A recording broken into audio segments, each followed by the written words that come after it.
Silence. Little Mermaid Retold. By Demelza Carlton. A Tale in the Romance, a Medieval Fairytale series. 1. The ocean sang in harmony with the oncoming storm. Though she stood on deck, Margareta could hear the song so clearly she wanted to join in. 3 times the captain had tried to persuade her to go below decks, or into his cabin at the very least, but she hadn't budged. As long as a single man stood on deck, so would she. Besides, the cabin was crowded enough with the young prince, his entourage and the cloying reek of seasickness. She smelled it first, before the fine down on her bare forearm stood on end. Then blinding light erupted from the deck, consuming the mast before splashing across the sky. She clapped her hands over her ears, but it did little to quiet the thunderclap when it came. After that, silence descended on the ship, for the thunderclap had deafened them all. When the smoking mast cracked into pieces, smashing through the cabin and all those within, no one heard their screams, or the horrible ripping squeal as the ship's beams broke asunder, surrendering to the sea. While panicked sailors raced around trying to put out the fires or save themselves, Margareta sat on the deck and calmly removed her shoes and stockings. There wasn't time for more, as the deck was already awash. The ocean licked at her bare toes, enticing her in. Margareta climbed over the railing until there was nothing between her and the waves below. She closed her eyes and dropped, feeling the ocean's cold embrace welcoming her home. It would be so easy to change into a more suitable form for swimming, and let her mermaid instincts take her to depths where no human could follow, but Margareta resisted. She was supposed to be on the surface, not in the sea. She was the daughter of the master of Beacon Isle, and Beacon Isle was where she belonged right now. The island was miles away, and it would be a much easier journey in a boat than relying on her own fins. Maybe one of the lighters had survived intact. Margareta surfaced to survey the wreckage floating amid the waves. A hatch cover, what looked like a cabin door, barrels, corpses, the curve of an overturned boat. Smiling, Margareta swam for the boat. A well-placed wave set it right way up. All she had to do was climb in, and the ocean would take her home. She had one hand on the gunwale when she clearly heard someone shout, "For God's sake, help me," before the words ended in a gurgle. Among the floating corpses was someone who wasn't dead yet, though he would be soon if no one helped him. He clung to a splintered chunk of mast that rolled in the waves like a drunken sailor. As Margareta watched, it rolled him under the water before bringing him to the surface again, coughing and spluttering. "Help!" Margareta did. Guiding the boat to his side, she reached out to haul him in. He was heavier than she expected, though he was the same size as she, and the boat nearly capsized, but water was her element, so Margareta won him from the ocean. He flopped into the bottom of the boat, the most unlikely catch ever landed. His fine clothes marked him as one of the prince's entourage, but his gasping mouth made him look more like a fish. "You're just a girl," he said. She was far more than just a girl, but Margareta had more important matters to attend to than educating one of the prince's servants. "I'm the girl who saved your life, and I'd have thought you'd have learned better manners as the prince's page boy." "Squire," the boy corrected. I was Prince Philip's squire." He was silent for a moment. "They're all dead now, aren't they?" "He asked me to fetch them some wine, so I was on deck when the mast crashed into the cabin. It must have crushed them instantly." Margareta surveyed the corpses, then closed her eyes. "Yes, they are all dead. We are the only ones left, and to survive, we must reach the shore. Do you think you can?" She should have kept her eyes on the ocean, for she knew how treacherous it could be. One moment they were in the boat, the next a wave sent them tumbling back into the water. Margareta came up cursing. She'd bitten her lip, so it was with blood on her tongue that she commanded the ocean to do her bidding. The waves brought the boat to her, but the boy was nowhere to be seen. "Find him," she said tersely, ducking under the surface to search for herself.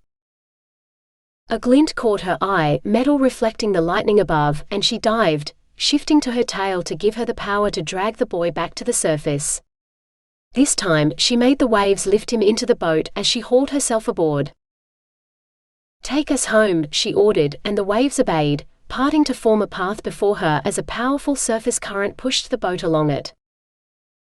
Satisfied that the ocean would continue to do her bidding without her watching, Margareta turned her attention to the boy. There was no gasping now, nor breathing either. "Don't you die on me, Squire, or I'll throw you back over the side," she threatened. No response.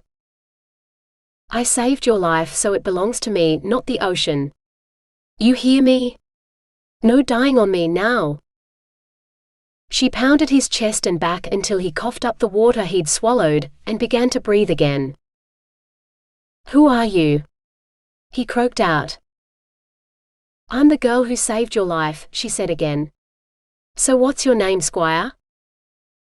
He mumbled something that Margareta couldn't quite make out, but before she could ask him to repeat it, he fell back against the boards, unconscious. At least he was alive. Leaving the stormy ocean in her wake, Margareta's vessel sailed for home. 2. The journey took so long, Margareta stretched out along the bottom of the boat with the boy to get some sleep. She didn't wake until she felt the keel scrape along the sand, and then it was to the bewildering sight of the boy's arms wrapped around her as she embraced him. She only had a moment to reflect on it, before a wave tipped the boat over on its side and they both tumbled out onto the wet sand. The wave retreated faster than it had advanced, taking the boat with it. Margareta considered for a moment, then let the sea have its fun. She had no further need of the boat, for she was back at Beacon Isle. She felt refreshed by her swim and short voyage, but the boy looked the worse for wear. That he was still unconscious worried her. She dragged him further up the beach, out of reach of the playful waves, but still he didn't rouse. Perhaps he had been injured. The surgeon in Harbour Town would know what to do. She rose, straightened her salt-dampened gown, and marched up to her father's house. Pausing only to ask a maid to have some water sent up to her chamber so that she might wash, Margareta headed for her father's chamber, where she was certain he would be at this time of the morning. "Good morning, Father," she greeted the master of Beacon Isle. "We have a man on the beach in need of medical attention. A boy really, but he claimed to be the prince's squire before he nearly drowned." "Good morning, Margareta." Father broke off to peer at her. "I thought the Golden Eagle wasn't due back in port until tomorrow. I didn't hear it return." "And you won't," Margareta said bluntly. "It was more of a wallowing duck than any kind of eagle. The stupid captain sailed her into a storm and she sank." Father sighed. "Margareta, what have I said about sinking ships? I realize it is your nature, but—" "It wasn't me," she protested. "I haven't sunk a ship in my life. I told the captain about the storm, but he didn't listen. Lightning struck the mast and it exploded into flaming pieces. There was little I could do but return home." "What of the prince? The captain and his crew?" Margareta sighed with genuine regret. "Dead. All dead. Except for the boy I left on the beach, of course. If he survives. Can you send a surgeon down there, please, and some strong men to carry him to the house?" "What, aren't you going to carry him up here yourself? You've played the knight in shining armor, rescuing him and all. Let him play the swooning princess while you carry him up to your chambers to seduce him." Father grinned as though he'd made the best joke. Margareta frowned. "I don't intend to seduce him. The boy nearly died. You must think me a monster, Father, if you believe I would do such a thing. I'm going to wash and change into fresh things that aren't encrusted in salt. Please have someone see to the boy." Not waiting for her father's response, she swept out of the solar. 3. Erik drifted, dreaming of a mermaid who had saved him. A few times he could have sworn he felt her in his arms, like one of the sirens in the stories. But sirens lured men to their deaths, just as mermaids dragged mariners to the depths of the sea. He'd never heard a tale about one who saved people. When he awoke alone on the sand, he was disappointed.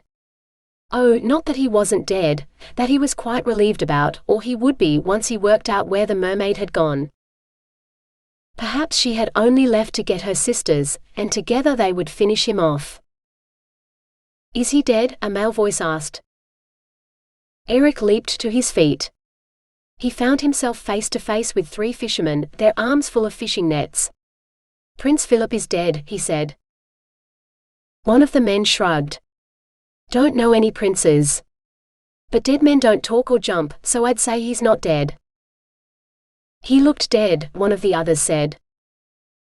"Maybe he's like that miracle man who came back to life," the third ventured eagerly. Erik didn't feel like a miracle man, nor did he deserve it, if Philip was dead and he yet lived. "Is there a town nearby? Or somewhere I might find a ship? I must go home to tell the king about Prince Philip."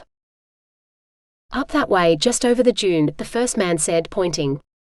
"White Harbor always has some ships coming and going." Erik thanked them and trudged toward what turned out to be a sizable town, clustered around a busy harbor that he recognized as the one at Beacon Isle. Could it really have been less than a week since he sailed out of this very harbor? He inquired at the docks, and soon found a vessel willing to carry him and his ill tidings home, though for a price. "Do you have any coin to pay for the passage, boy?" the captain asked, squinting at him. Erik reached for his belt, where he still carried Philip's purse. He had coin enough to pay for the passage of their entire party home, but he knew better than to say so. "Will 2 silvers buy me a cabin on a ship that sails on the next tide?" he asked innocently, showing the captain his 2 coins while palming a third. "The next tide?" The captain's eyes widened. "I had not thought to leave until the morrow. Rounding up the crew, loading the cargo, these things take time. But for 3 silver coins, I might manage it." He held out his hand a little too eagerly for Erik's liking. Erik sighed and counted the coins mournfully into the captain's outstretched hand. "Very well. Show me to my cabin." The cabin the captain ushered him into was barely big enough to hold a bed, but Erik didn't care. He stretched out on the pallet and stared at the wooden ceiling, wishing he wasn't the one who would have to tell his parents that their favorite son was dead. Maybe that's why the mermaid had spared him. She knew a worse fate awaited him if he lived. All too soon the ship cast off, and he felt the lull of the waves once more. Erik surrendered to sleep, only to dream of a mermaid who rocked him in her arms. 4. When she was dry and dressed, Margareta returned to the beach where she'd left the boy. She was surprised to find no one but a few fishermen mending their nets, like they normally did in the afternoon. Her father had heard her, after all, she marveled. But when she asked the servants which guest quarters he'd been given, no one could tell her anything. It was as though none of them had yet seen him. Her father would know, she was sure of it, so Margareta marched back to her father's solar to ask him. She found him bowed over the desk, with his head in his hands. "What's wrong, father?" she asked. "Is he dead?" He glanced up. "Who?" "The boy on the beach." Margareta wished she'd thought to ask the squire's name. "I know nothing of any boy except my own. And they have flown." He sighed heavily. "Something terrible has happened to your brothers."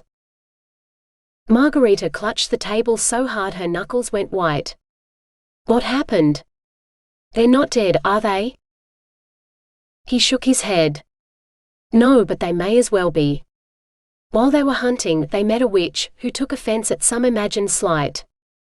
Before they could stop her, she cursed them. All of them. She turned them into birds and made them fly far away." Knowing her brothers, the slight was probably not imagined, Margareta knew, but she didn't say. For all her reputation for seduction as a siren, even the most chaste of her brothers could boast more romantic conquests than she. Most likely one of them had made a coarse comment, and the others had joined in until she cursed them all. "Is there a way the curse can be broken? Did you speak to the witch?" "Perhaps," she began. Father silenced her with a wave of his hand. "She presented herself right here in my solar and told me she would never lift the curse. But the curse could be lifted by a maiden who loved my boys enough to make a huge sacrifice for them." He reached for her hand. "Margareta, I know you like to save people. Here is your chance. Do you love your brothers?" She might not like them at times, but "Yes, I love them," she said steadily. "Are you willing to make sacrifices to save them?" Margareta hesitated before she finally said, "What kind of sacrifices?" She said they could be saved in one of two ways. If each of them could persuade one woman to declare her love and dedicate her life to one of your brothers, a dozen girls in the same night, they might break the curse themselves. Margareta burst out laughing. "If my brothers, all 12 of them, agreed to get married at all, let alone on the same night, to women who truly love them, Father, that would be a greater miracle than raising a man from the dead. If that is their only chance, then my brothers are truly lost. There is another way." She managed to stop laughing. "There had better be, or they shall be birds forever." His grip tightened around her fingers. "If one maiden is willing to sacrifice her voice for as long as it takes to break the curse, they will be set free. She cannot speak or laugh or even whisper." "One maiden.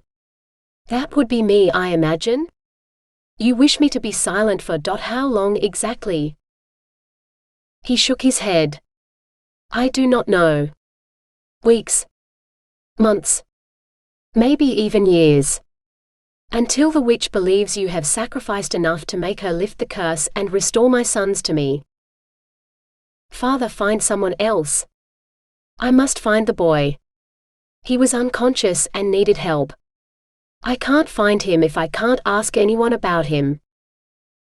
Father captured her other hand, squeezing both in a desperate entreaty. "Margareta, my darling Meg, there is no one else. If you love me as you love your brothers, you will do this. Save them. I will find a place for you in the priory, and tell them you have taken a vow of silence. You can roam through the rose garden or spend all day in the library or do whatever you please, as long as you do it in silence. I beg you to save your brothers." The library and the rose garden were her two favorite places on the island, as her father knew well. It would mean staying longer on land too, without returning to the ocean where instinct might take over and make a monster of her as it had so many of her mother's kind. She needed very little persuasion when he offered her such things. "But what of the boy?" she asked sharply. She needed to know he was safe. "I will find him and make sure he is safe.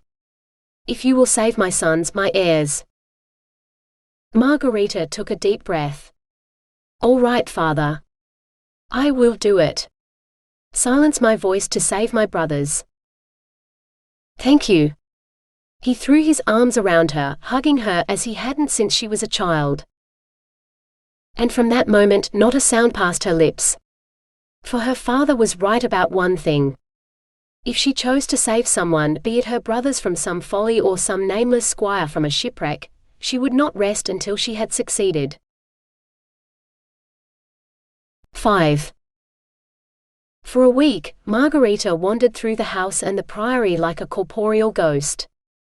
She avoided people she would normally acknowledge, taking her meals alone in her chambers. If it weren't for the library and the rose garden, she would have been bored out of her mind. All right, she was ready to scream when a thin wail erupted from the other end of the rose garden. Curiosity got the better of her, so Margareta crossed the courtyard to investigate. The wail issued from a bundle of blankets held tightly to a young woman's breast. The woman herself reclined on a bed of sorts, and she was wrapped in more blankets than her baby. Lady Margareta, the nun exclaimed before dropping a deep curtsy. Lady Margareta is the master's daughter. She has taken a vow of silence, in the hope that her sacrifice will persuade the Lord to save her brothers. Margareta opened her mouth to correct the woman, then remembered and closed it again. My lady, may I present Lady Penelope, widow to the late but valiant Sir Godfrey, who died defending the priory? Margareta inclined her head. She hadn't heard of any such knight, but if the baby in Lady Penelope's arms was his, he couldn't have died very long ago. The nun fluttered her hands. Oh, but you wouldn't have heard about Sir Godfrey's brave deeds, for you had not yet arrived. Lady Penelope, you must tell her. It was Penelope's turn to duck her head. Perhaps when I am recovered. I am but recently widowed and I fear the birth of my daughter. The nun's hands fluttered more violently. But of course. Perhaps I should help you inside, so that you can rest? Penelope wrinkled her nose. I much prefer it out here. I'm sure you have better things to do than hover around me all the time. I will be perfectly well here for a while, if Lady Margareta does not mind sharing her garden. For all that she wanted to be alone, Margareta knew she would look churlish if she refused. Besides, she was curious about the other woman. And she wanted a peek at the baby. So Margareta smiled, spreading her arms wide to signify how delighted she was to share the garden her father had planted for her. As if on cue, a bell tolled. Oh! That is the bell for prayers. I must go. The nun hurried away. When Margareta was sure the nun was out of earshot, Penelope said, If you wish me gone, merely nod and I will ask them to take me somewhere else tomorrow. It is so different to things at home. There I would have a private courtyard where I could sit, and my sleeping chamber is just for sleeping. Here, why, the moment I arrived and they found out I was with child, they confined me to a dark room and seemed terrified that some dark spirit might harm me or the baby if a single ray of sunlight or a breath of fresh air reached us. I threatened to walk out here by myself if they did not let me out of that room. Margareta felt a strong desire never to have children. Not that her father was likely to accept any offer of marriage that came her way anyway. That would mean giving her a dowry and part of the island, which he would already have to divide between his 12 sons. Of course that only strengthened her desire to hold Penelope's child, for if she could never have one of her own. Margareta held out her arms for the baby. Penelope looked surprised. You want to hold her? Sure. She settled the baby in Margareta's arms and sat back. Her name is Melita. Margareta stared at the sleeping child. She weighed next to nothing, yet Melita held more power over her than the tiny girl would ever know. The aura of magic that swirled around her marked her as a witch. Magic followed bloodlines, which meant her mother might also have some magical talent. Or it could have come from her father, though it was rare for magical ability to manifest in men. My husband was a fool, Penelope said. At Margareta's startled glance, she smiled, revealing a spot of blood on her lip from where she'd bitten it to cast what Margareta could only guess was a spell of some kind. A brave, loyal fool, but no less a fool. What talent she has comes from me, though it is very faint. I thought my mother's bloodline would end with me, until a woman who is what you would call a witch joined our traveling party. Back home, we would call her an enchantress. That's a powerful kind of witch who can cast many types of spells, not just the one or two that she is best suited to. Margareta nodded. Penelope would call her an enchantress too if she knew, though Margareta's power was limited by her nature. There had never been a mermaid witch before, and it was unlikely that there would be another. She could command water in ways that sent the other merfolk whispering and wishing she were far away, but any other spell, even the slightest blessing or curse, sapped her energy for hours. Penelope's power ran to telepathy, she thought. Reading minds, yes, Penelope said. Or strong emotions. I cannot change them, but I can perceive them. You should see Melita's thoughts. Nothing but blurs of color, dot and milk. She laughed. Margareta ached to laugh with her, but she could not. Her father and her brothers depended on her silence. Yet with Penelope, she could perhaps hold something approaching a normal conversation. For the first time in Margareta's life, she wanted a friend. And a baby like Melita, though motherhood would have to wait. I would like that, Penelope said. Though I will ask one favor. Can you invite me into the garden every day? Arguing with the nuns here nearly wore me out before I made it outside. She winked. I still might be in my room if I hadn't squeezed out a tear or two as I invoked Saint Godfrey, which is what they'll make of him if they are given their way. A brave foolish man who would still be alive if he weren't such a brave fool. He should have left matters to the enchantress, as I did. Penelope smiled wanly. I know you are curious. I will tell you the whole tale one day, but not today. I promise. She reached for the baby, and Margareta reluctantly handed Melita back to her mother. Penelope's story could wait for another day. 6. Erik trudged into his father's throne room with his eyes on the stone floor. He didn't want to meet his father's gaze at all, so when he approached the throne, he not only fell to his knees but bowed so low his forehead touched the stone. Father, I bring heavy news from Beacon Isle, he said. The courtiers hushed each other, to better listen to his news.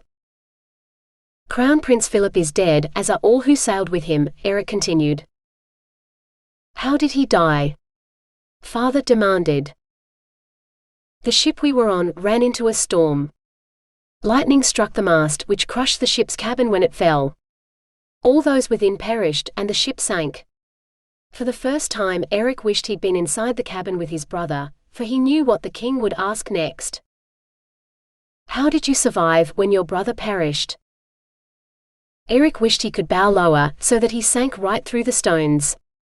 Philip sent me to fetch more wine, so I wasn't in the cabin.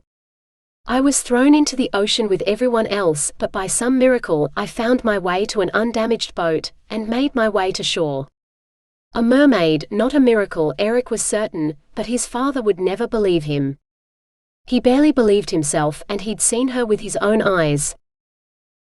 The sea is a perilous mistress that no man can withstand. Not even a king. Poor Philip, father said gravely. No man maybe. But the more Erik thought about it, the more he remembered about his time on that little boat. There'd been a girl he remembered now. She'd hauled him aboard the boat, but somehow he'd ended up back in the water. That's when he saw the mermaid. Much later, he'd found himself back on board the boat with her, and he'd heard her ordering someone or something to take them home. The mermaids, or maybe even the ocean itself. And he'd arrived safely on the shore, but alone. She couldn't have perished.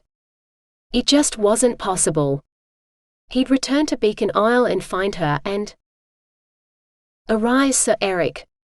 As Crown Prince, you are now heir to the throne in your brother's place, father said, before the courtiers erupted in applause. Crown Prince? No, he had to return and find her. He dreamed of her every night, and every morning felt lost to find her gone. You will report back to me here on the morrow. Before you can become king, you have a lot to learn, father continued.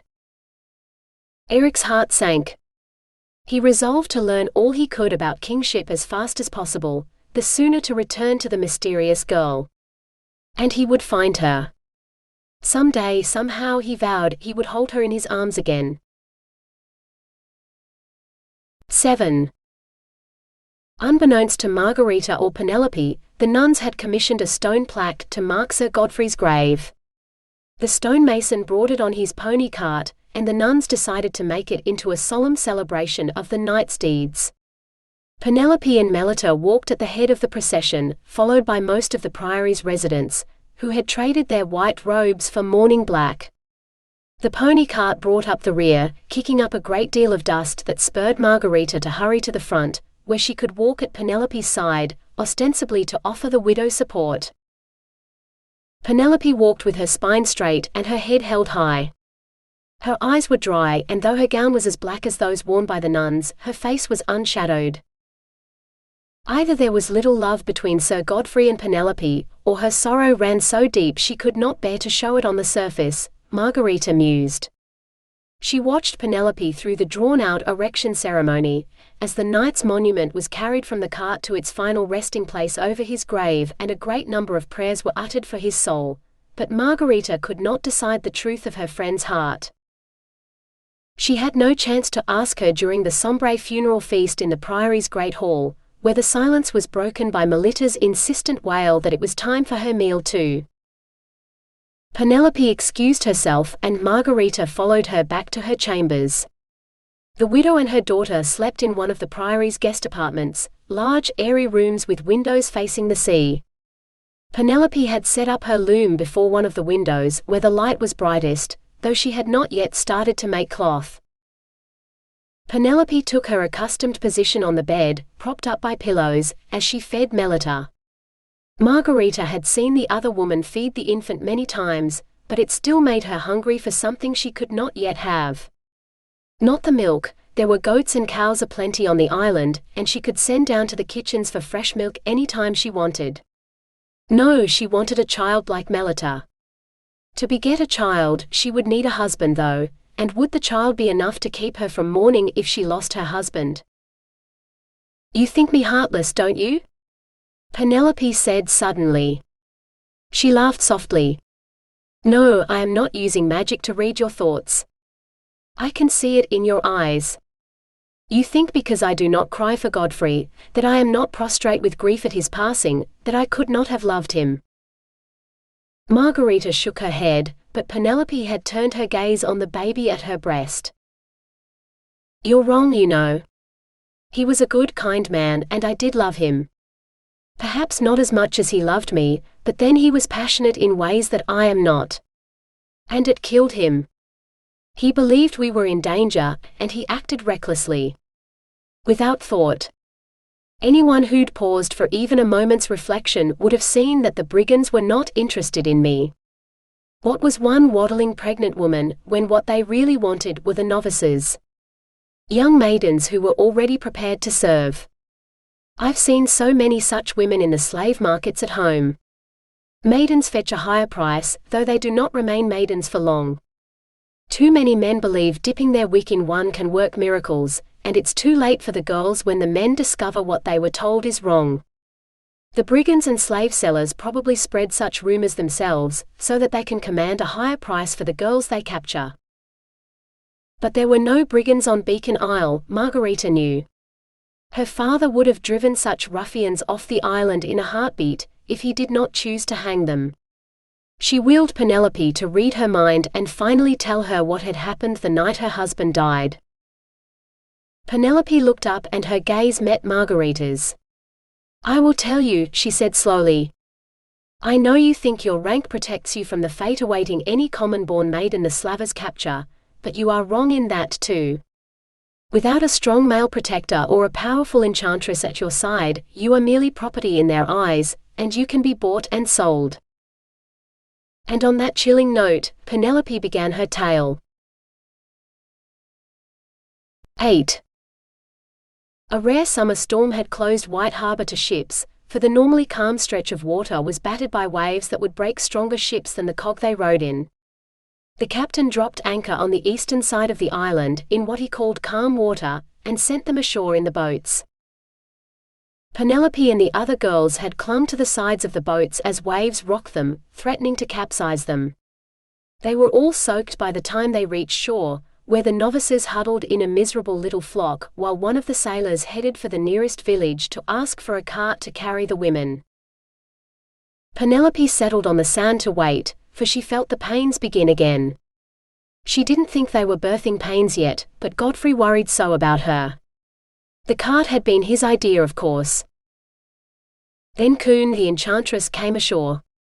She was as wet as the rest, for her strength lay in earth and not water magic, but she insisted she knew the island well, and the nearest village was further away than White Harbor, so they might as well walk. Godfrey had the temerity to protest that Penelope could not walk so far in her condition, but something in her had rebelled at his coddling. She'd heaved herself to her feet, feeling an urge to move. "But what if the cart comes and finds us gone?" Godfrey asked. "Then it can come and get us," Kuhn said with a shrug. The afternoon sun shone, but her dark hair seemed to drink the light instead of reflecting it. Even Godfrey would not look at her for long before turning away. Kuhn beckoned for the novices to follow her, and they made a strange procession. Penelope leaned on Godfrey's arm, for the knight's horse had remained aboard the ship, and he walked with the rest of them. They walked through the fields in the afternoon light, so the setting sun was in their eyes when they entered the wood. Penelope welcomed the cool darkness, but there were more than trees waiting for them. She heard the shouts but couldn't see past the novices in front of her. She and Godfrey had fallen to the rear, so when one of the brigands circled around to attack them from behind, Godfrey wrenched his sword from its scabbard and charged the man. More men stepped out of the trees to assist Godfrey's man, and for a moment, he was surrounded before they cut him down. It was done so quickly, so silently that he was dead before she was aware of what had happened. Penelope felt magic billowing out from the enchantress, and she bit her lip to offer what little help she could. Then she saw into the men's minds. They wanted the girls, but more than that, they wanted to chase them as they ran, their desire building as they hunted. Penelope herself was dismissed as poor sport, but when one of the novices bolted, their fierce joy was almost unbearable as they leaped as one to follow her. Penelope fell to her knees. Kuhn's magic engulfed them all, shaking the earth so hard no one remained standing but the enchantress herself. One of the men fell near Penelope, and she was surprised to see he wore fine clothes. They all did. Brigandry evidently paid well on Beacon Isle.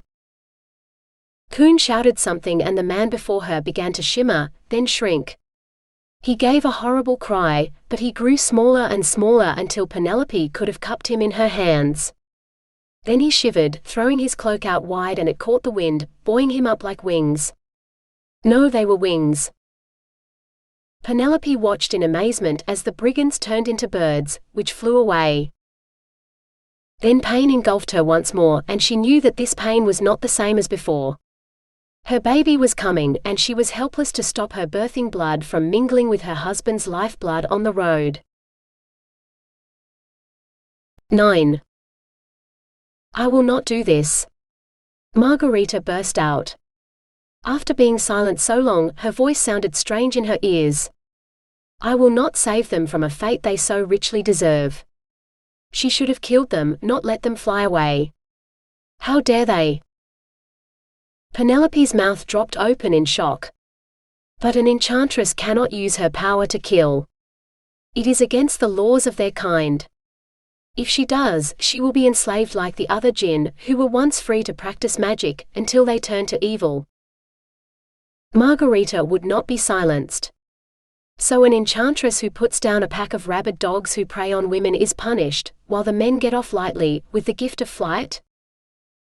That was the enchantress's choice of punishment. I am sure Mistress Kuhn had her reasons. A lesser witch does not question an enchantress, for she understands far more than I ever will, Penelope faltered. Where is this enchantress now? Margareta demanded. I do not know. I was busy with childbirth when she left and I did not see her again, Penelope replied. So she could not question the enchantress, Margareta mused. But there was one person she could speak to, who would not be allowed to hold back information this time. She stormed through the house to her father's solar. He had aged since she'd seen him last, though it had only been a few weeks. Right now though, she didn't care if he looked twice his age. I won't do it. I won't stay silent. They deserve their fate, she said through gritted teeth. They're boys. Your brothers. Boys shouldn't be punished for pulling a prank. They weren't hurting anybody. Those novices were too easily frightened. Father dismissed her concerns with a wave of his hand. And what of the witch? Or Lady Penelope? Or Sir Godfrey, the knight they murdered? Margareta demanded. A man is dead. His wife a widow, his child fatherless. They demand justice. Her father surveyed the study. Yet I don't see them here. Just you. Margareta slammed her fist into the table. Yes, me. The daughter you duped into helping you free my dastardly brothers from a curse they deserve. They killed a man who attacked them, Meg. There is no crime in that. They are my sons, and one day Beacon Isle will belong to them. In the meantime, they carry my justice from one end of the island to the other.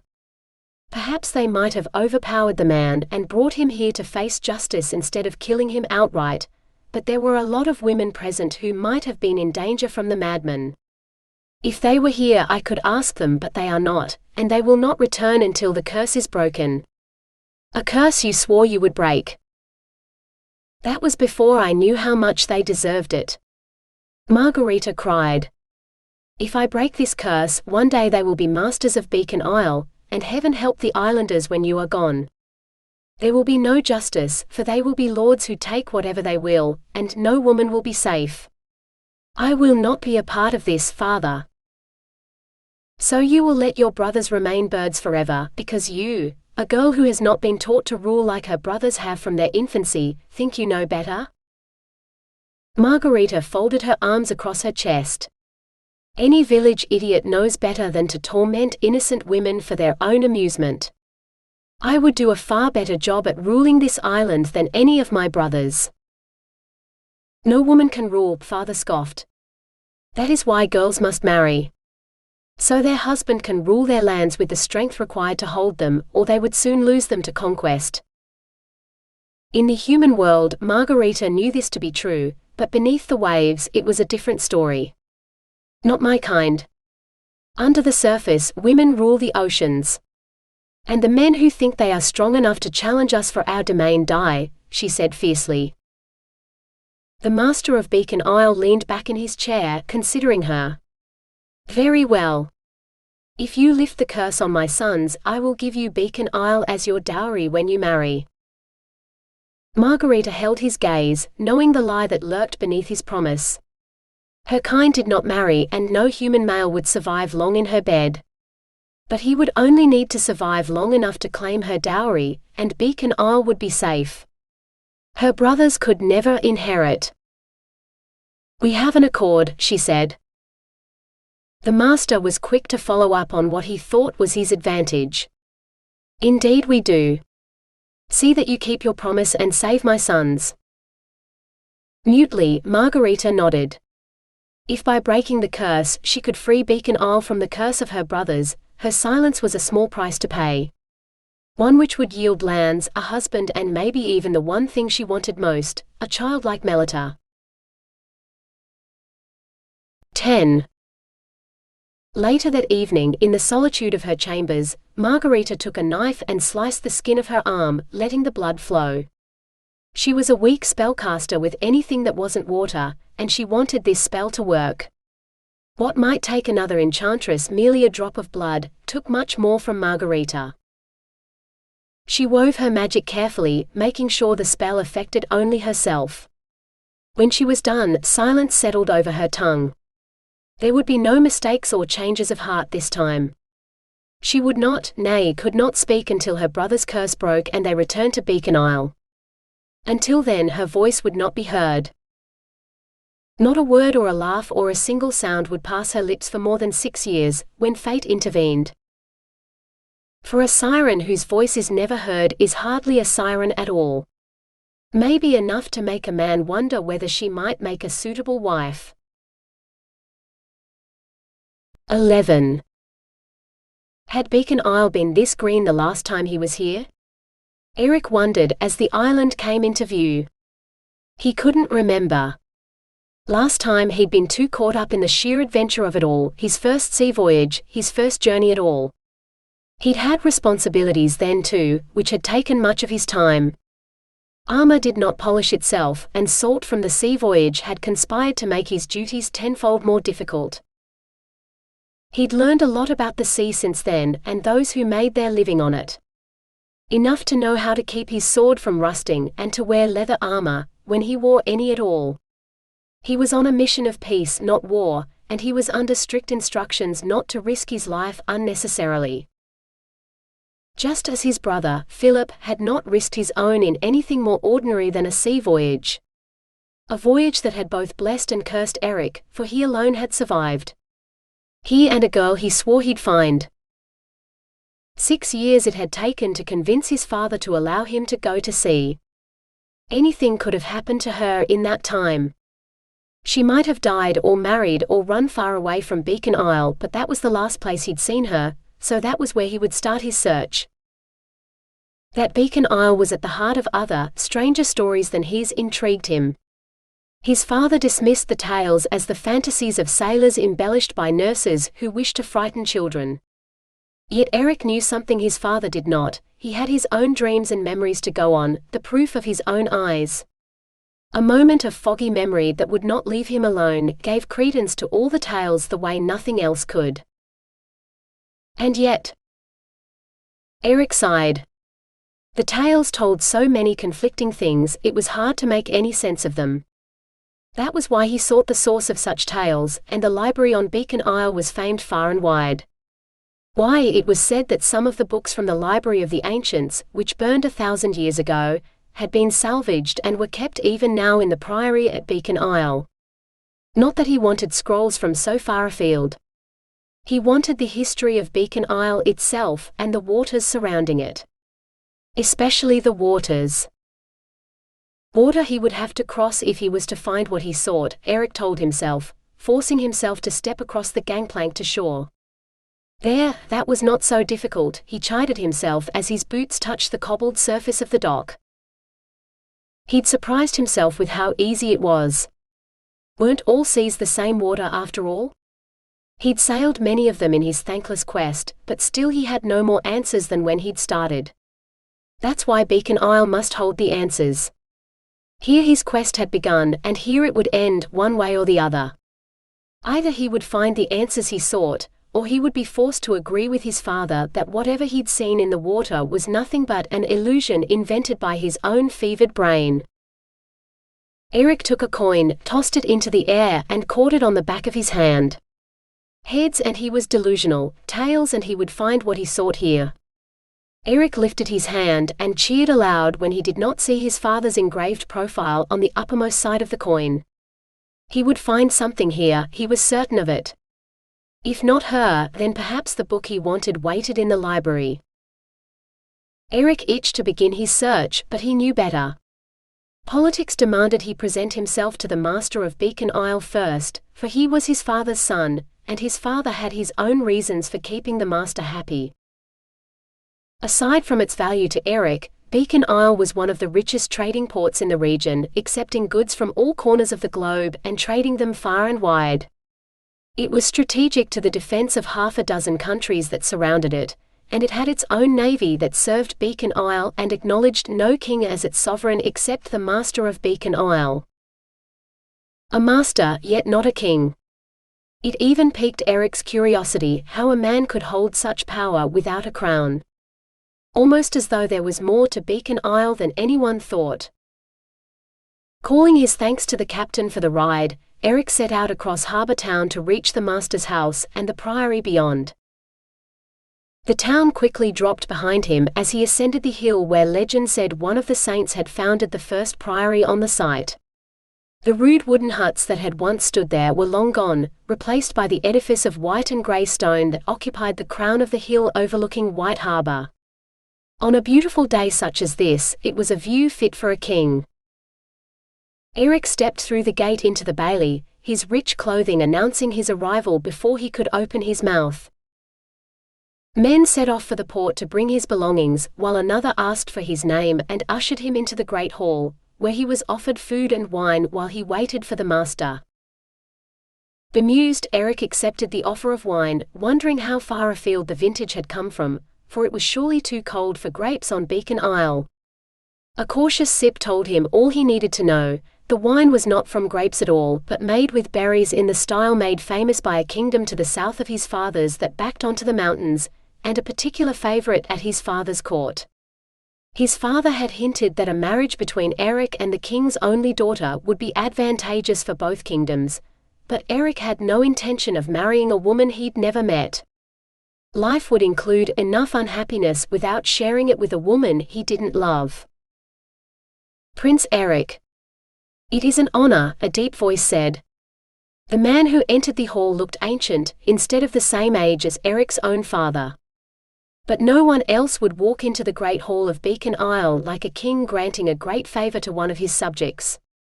This aging nobleman was stronger than he appeared, for no weakling could hold the rich lands of Beacon Isle without even a crown to legitimize his claim to the neighboring kingdoms. Erik set his goblet on the table, turned and bowed. Master Nicholas. I thought you would send one of your sons to greet me. I had no idea that you would take the time to meet me yourself. The honor is mine. Master Nicholas's eyes clouded with something like grief. My sons, like so many others, have gone on a long journey to seek redemption for their sins. I hope to see them home soon, but I fear I shall find them changed men after such a long absence. Many years. Erik murmured something appropriate about how proud he must be of his sons.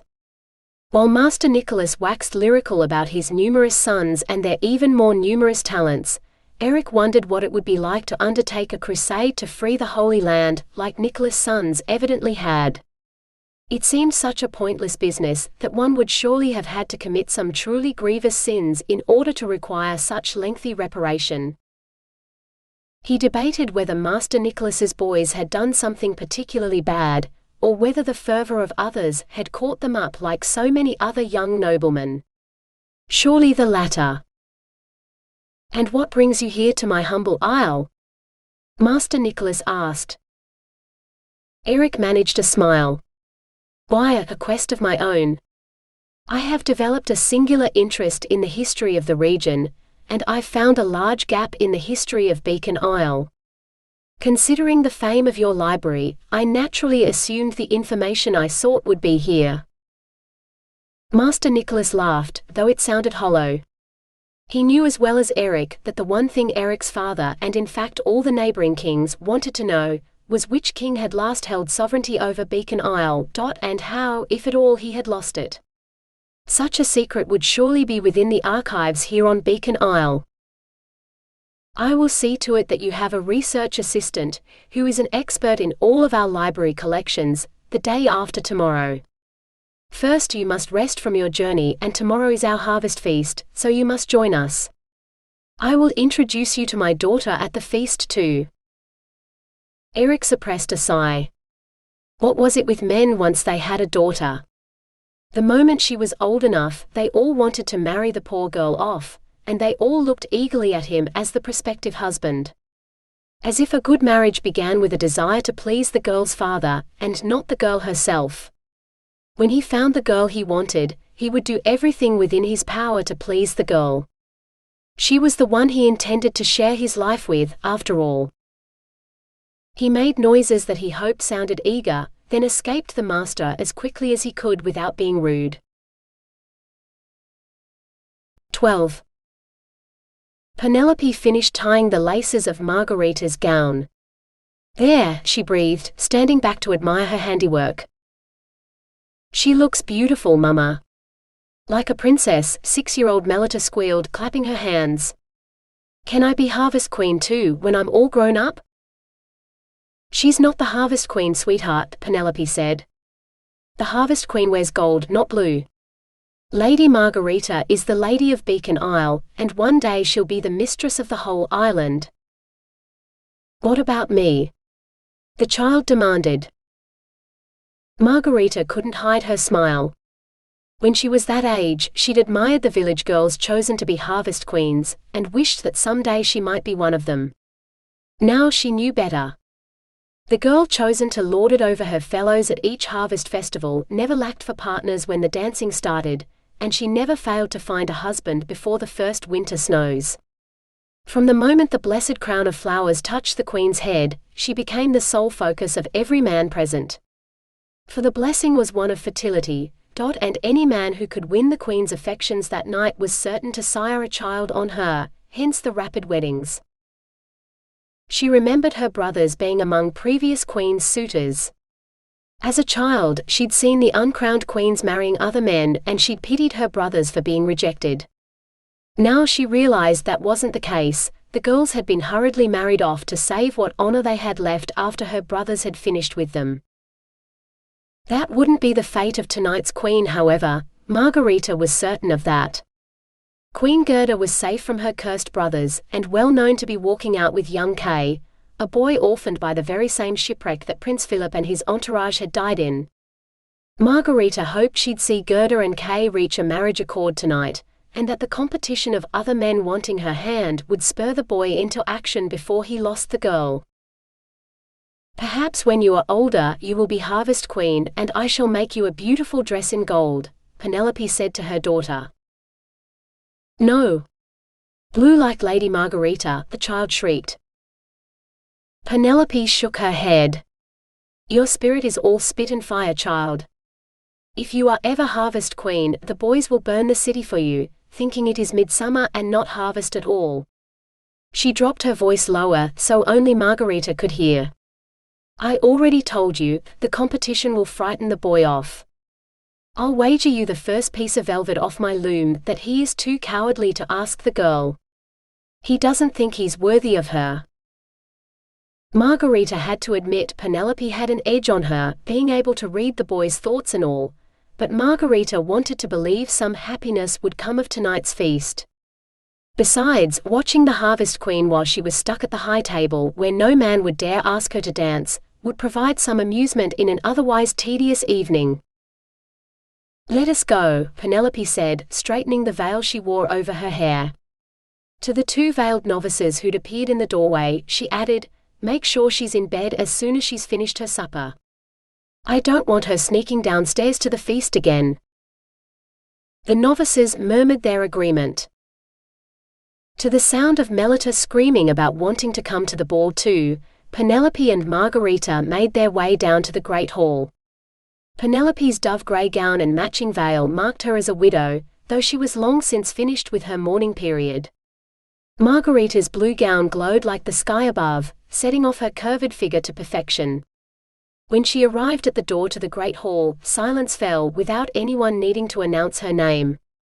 The breath caught in every male throat as each and every man present desired to possess her, and every feminine gasp spoke volumes about how much they wished they could be her.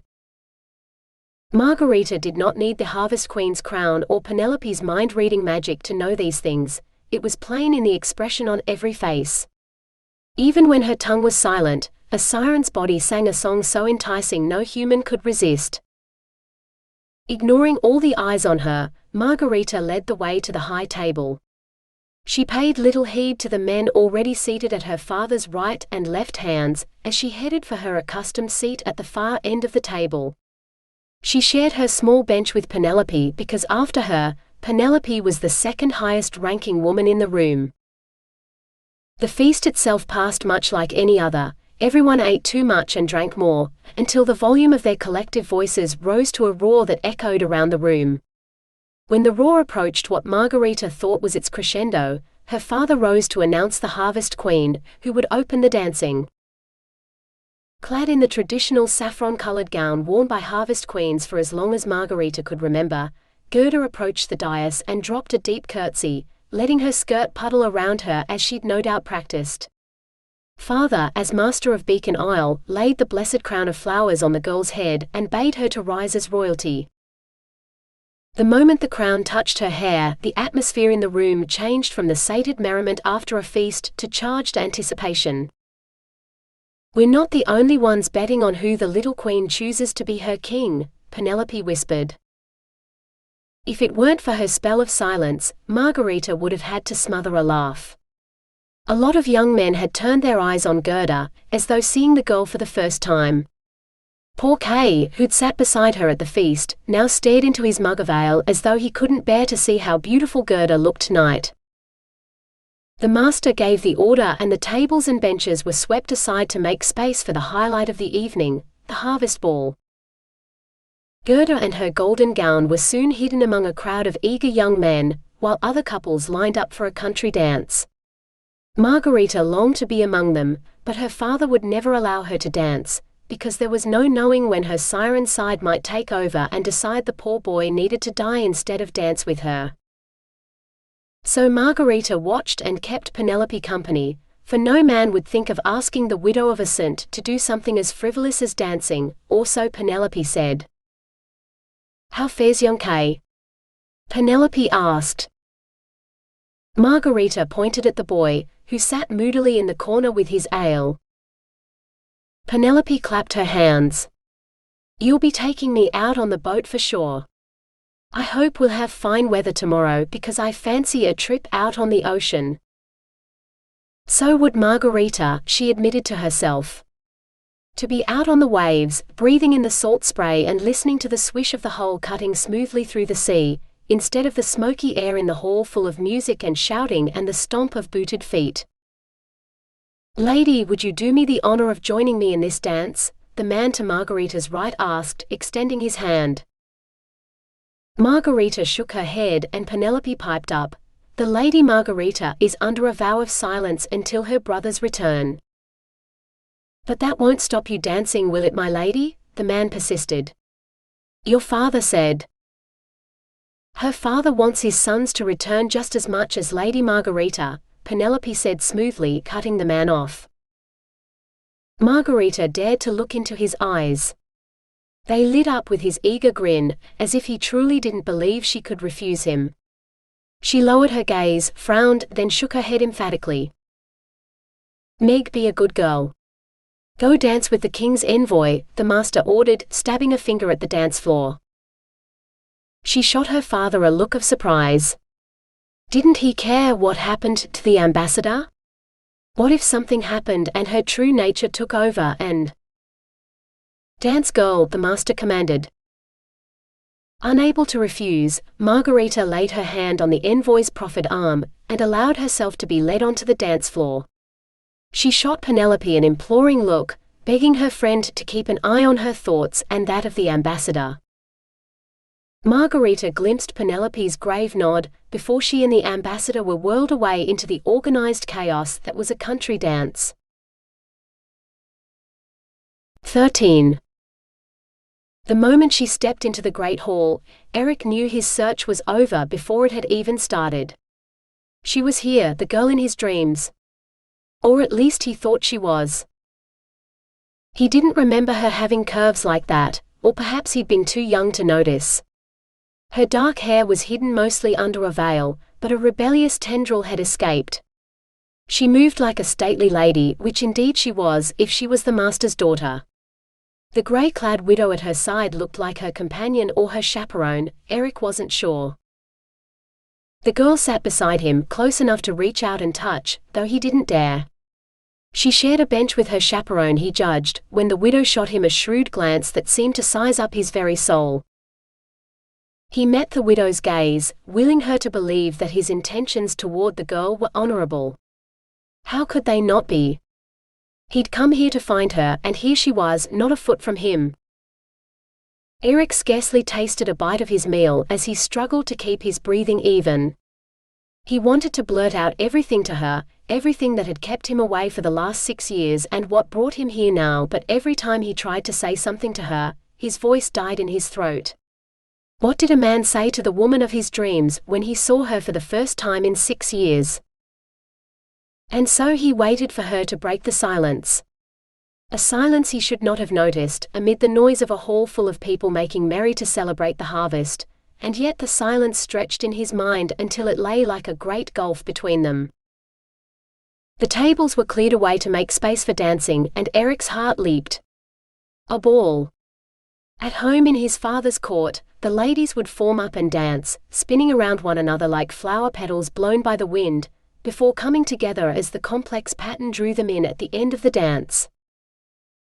Erik held his breath for a moment in eager anticipation as the first girls stepped out into the cleared space. But they were followed soon after by men, forming up in couples like no ball Erik had ever been to. Only then did it strike him that none of those present were nobles. The hall was full of common people, dressed in such bright colors that it hadn't occurred to him to look more closely at their clothes. This was a prosperous place indeed, if even the peasants' clothes were as colored as those of his father's courtiers. He waited for the girl beside him to join the dance, but she remained resolutely in her seat. No partner, perhaps? Before he truly thought the words through, he blurted out a clumsy invitation for her to dance with him.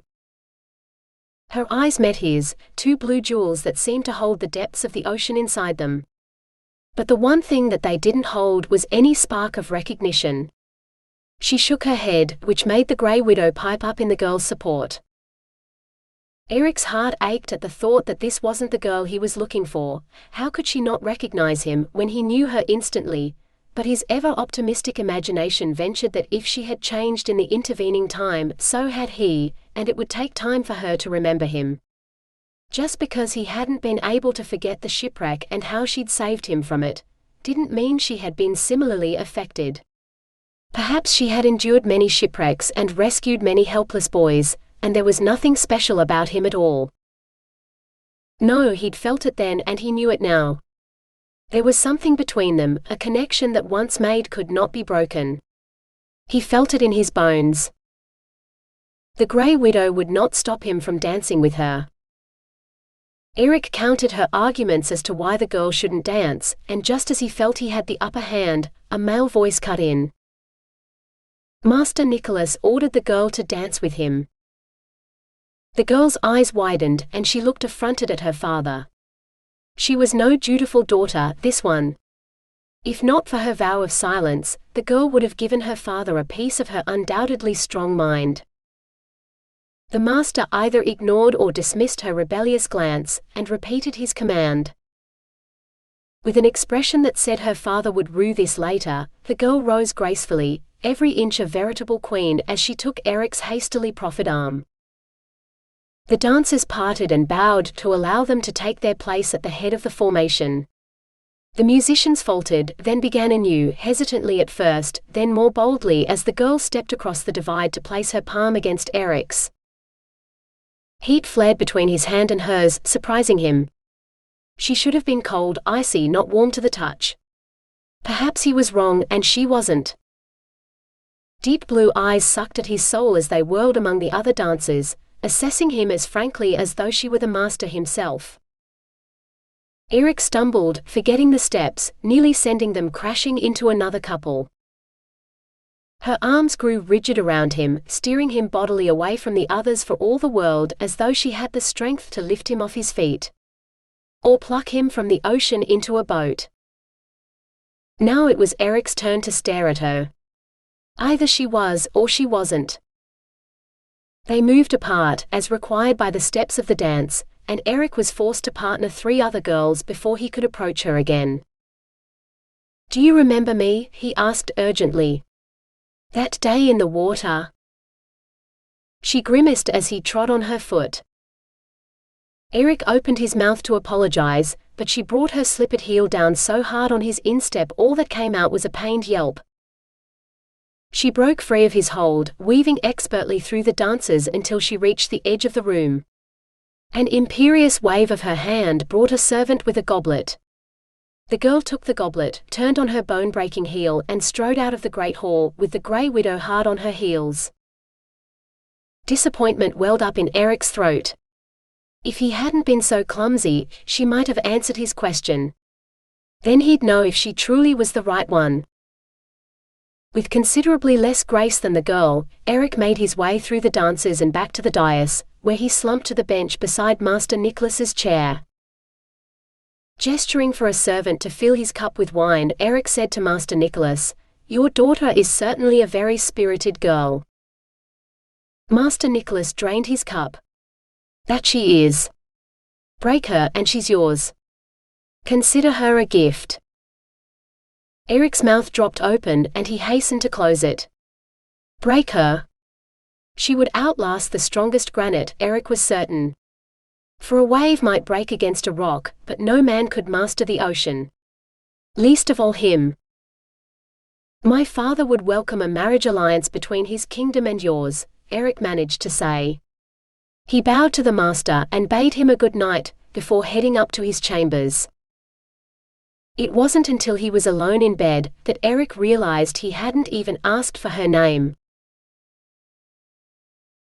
14. The moment the door to the great hall closed behind Penelope, Margareta slowed her steps. Her feet hurt after being stomped on by that boar. What had possessed him to ask her to dance when he was so abysmal at dancing, and he didn't even know the steps? The water in the ewer splashed over the side with the force of the waves Margareta's fury had created. She forced herself to calm down, at least a little. From the moment he entered the room, he fell under your spell, Penelope said softly. He could think of no one and nothing else but you. That made him no different to any other man present tonight, Margareta knew. The lure of a siren was almost impossible to resist, which was why she'd refused to dance with him. What had her father been thinking, telling her to dance with him? If she killed some king's ambassador, there could be war. Already she seethed at his touch. I didn't read your father's thoughts, so I don't know the answer to that, Penelope replied. I was too busy keeping an eye on you and your lover boy. She would never take that boar as her lover, Margareta fumed. His thoughts had undoubtedly been filled with all the things he dreamed of doing to her, if he could get her alone and naked. Margareta's money was on him, being the forceful sort, who dreamed of pinning her to a bed beneath his weight, and forcing himself between her legs. Marginally better than the ones who delighted in the dream of forcing her to her knees to pleasure him with her mouth. Neither of those, Penelope said cheerfully. His thoughts were quite refreshing, really. Yes, they were of you, but mostly he focused on your face. And the light was sort of blue, like you were underwater. There's something different about him. Not that it really matters. You probably won't see him again. He's here on some sort of quest, but he keeps those thoughts hidden. At least he did last night, when you were there to distract him. Penelope dropped her voice to a conspiratorial whisper. Judging by the tone of his thoughts, he'd make a more attentive lover than most men. He was genuinely sorry when he stepped on your feet.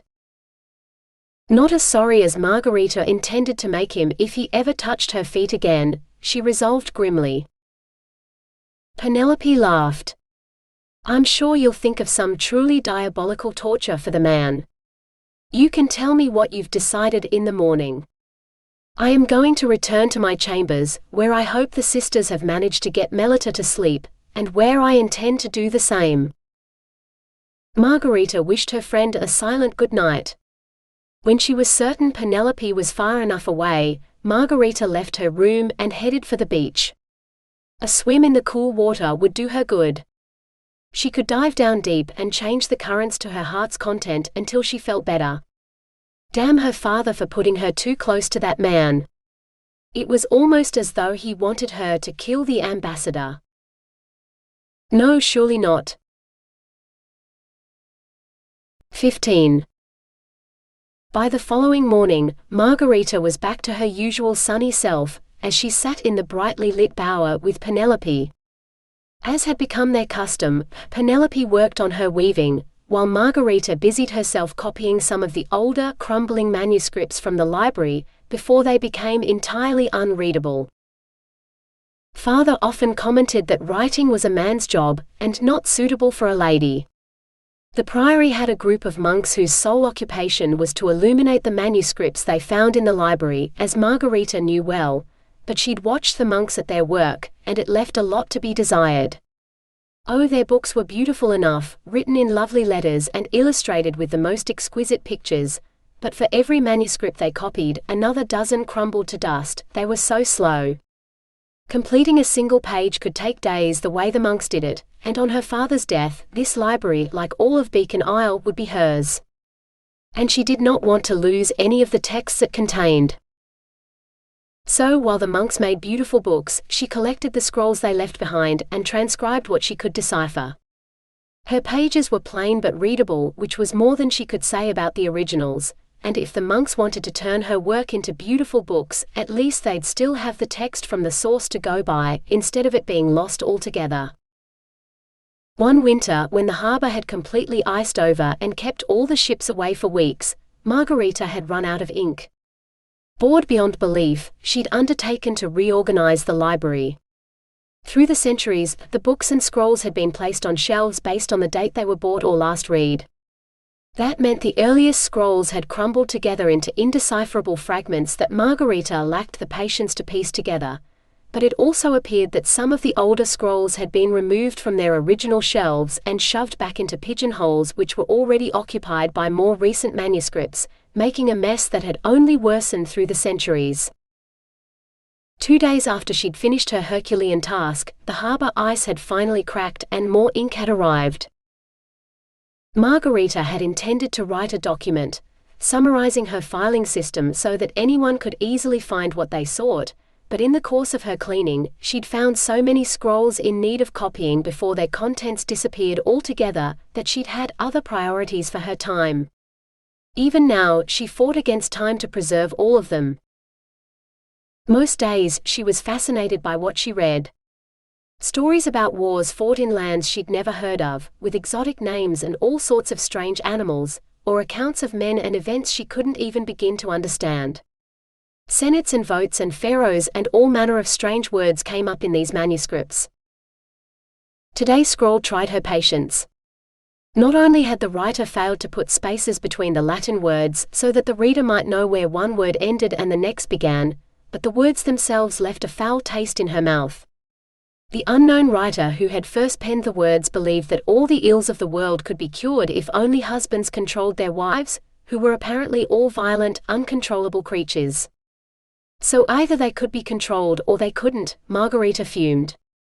She was tempted to drop this scroll in the fire and be done with it. A violent, uncontrollable creature. Why, she hadn't attacked anyone yet. The servant who entered the room was a welcome interruption. "Mistress, the master asks for some scrolls from the library, which he says only you can find." Margareta glanced at Penelope. Penelope waved her away. "Go help your father. I'm poor company anyway. One moment I am so close to getting this cloth right and the next, it falls apart and I must try again.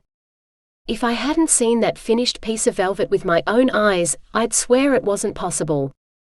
Perhaps I should stick to silk." Margareta smiled. She knew Penelope would never give up. The woman was as gifted with a needle as she was with a loom, and if anyone could create a new cloth by herself, it was Penelope. "Bring back something interesting this time instead of that dry old history scroll." "Knights and dragons and violent, uncontrollable creatures," Penelope called after Margareta. Margareta chuckled silently to herself. These 6 years of silence would have been impossible but for Penelope's mind-reading talents. As she marched purposefully through the corridors of her father's house and into the priory, Margareta resolved to deal with this errand as quickly as possible, because she knew exactly which book to bring back to share with Penelope. 16. A servant brought Erik breakfast, along with the welcome message that Master Nicholas had not only granted his request to use the library today, but he'd given him an assistant to help him navigate their collection of books. Erik was under no illusions that the assistant wouldn't report his every move back to the master, but it was of little concern.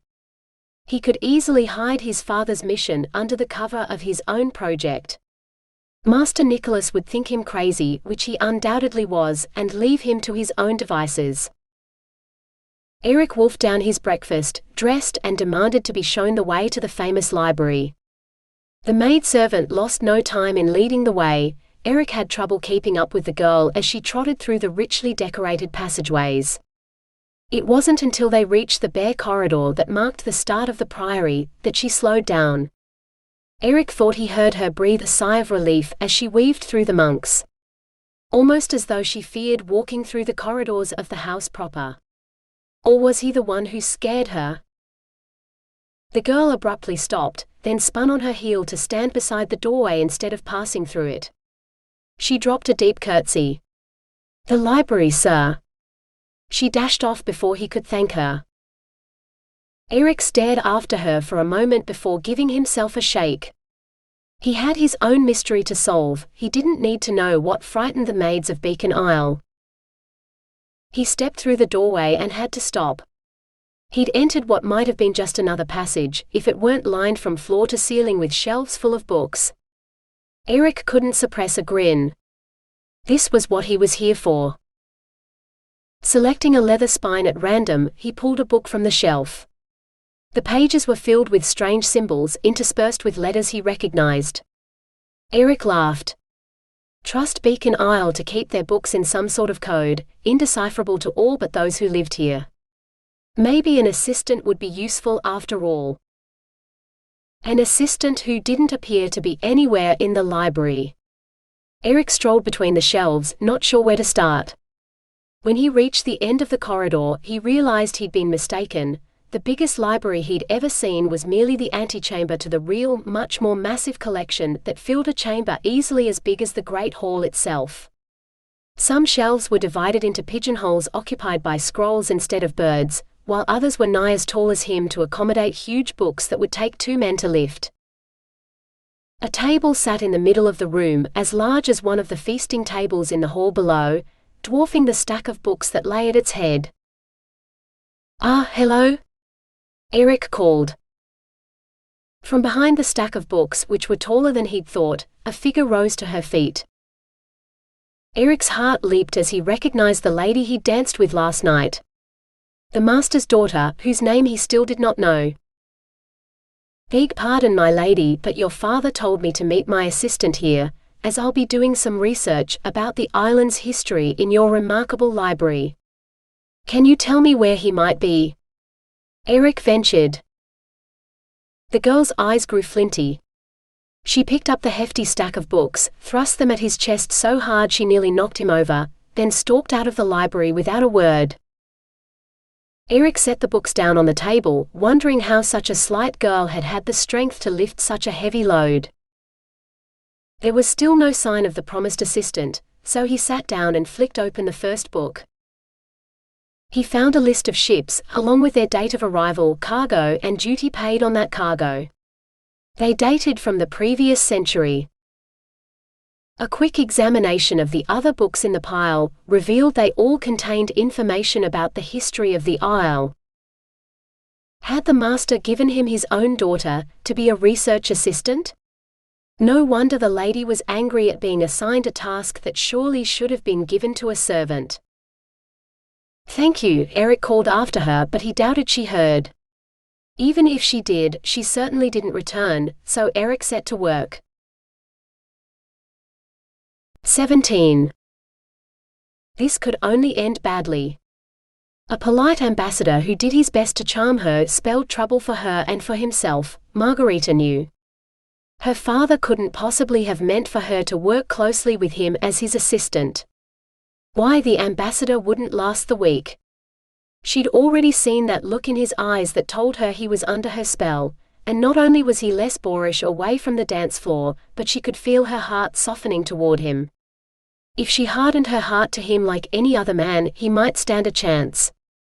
But if she let him win her over, maybe even try to seduce her a little, the ambassador was a dead man, and whatever king he served would want to know why. And whatever he thought about the matter, Margareta knew that her father was no longer capable of leading the island to war, let alone victory. Margareta didn't often question her father anymore, and not just because she maintained her vow of silence. She'd seen him deteriorate from the strong man she remembered, revered and feared as a child, to a shadow of himself. Oh, some days, like at the harvest festival, he covered his thinning hair with a horsehair wig, and dressed to outshine even the richest merchants. But others, Margareta sighed. Her father had taken to his bed today, much the worse for last night's wine, and he refused to see anyone. Margareta was the exception, for no one could keep her out. Not even her father on days like this. The moment he saw her, he sat up, leaving his bedcap on the pillow. "Have they returned? Do you bring word?" he asked eagerly. Margareta shook her head. No, her brothers had not returned.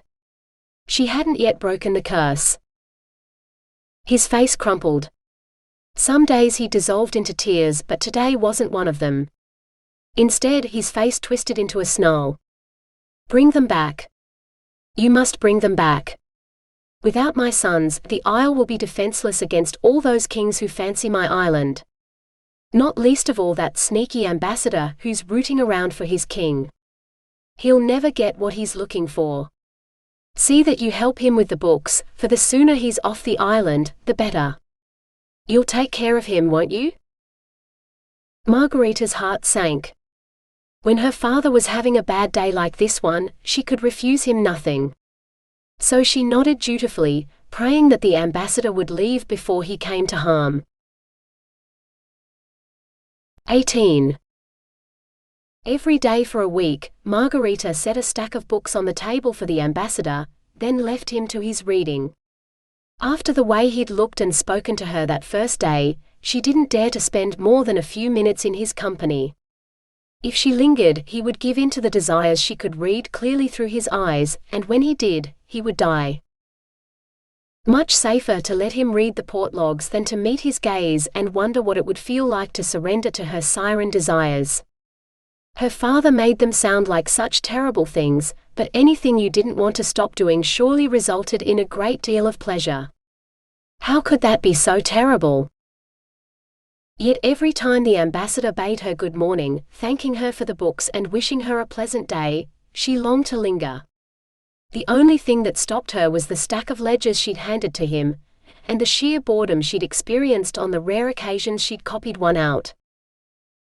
Why anyone wanted to know which ships had touched at the island 100 years ago, she wasn't sure, but she had no intention of keeping him company while he read books that would put any normal man to sleep.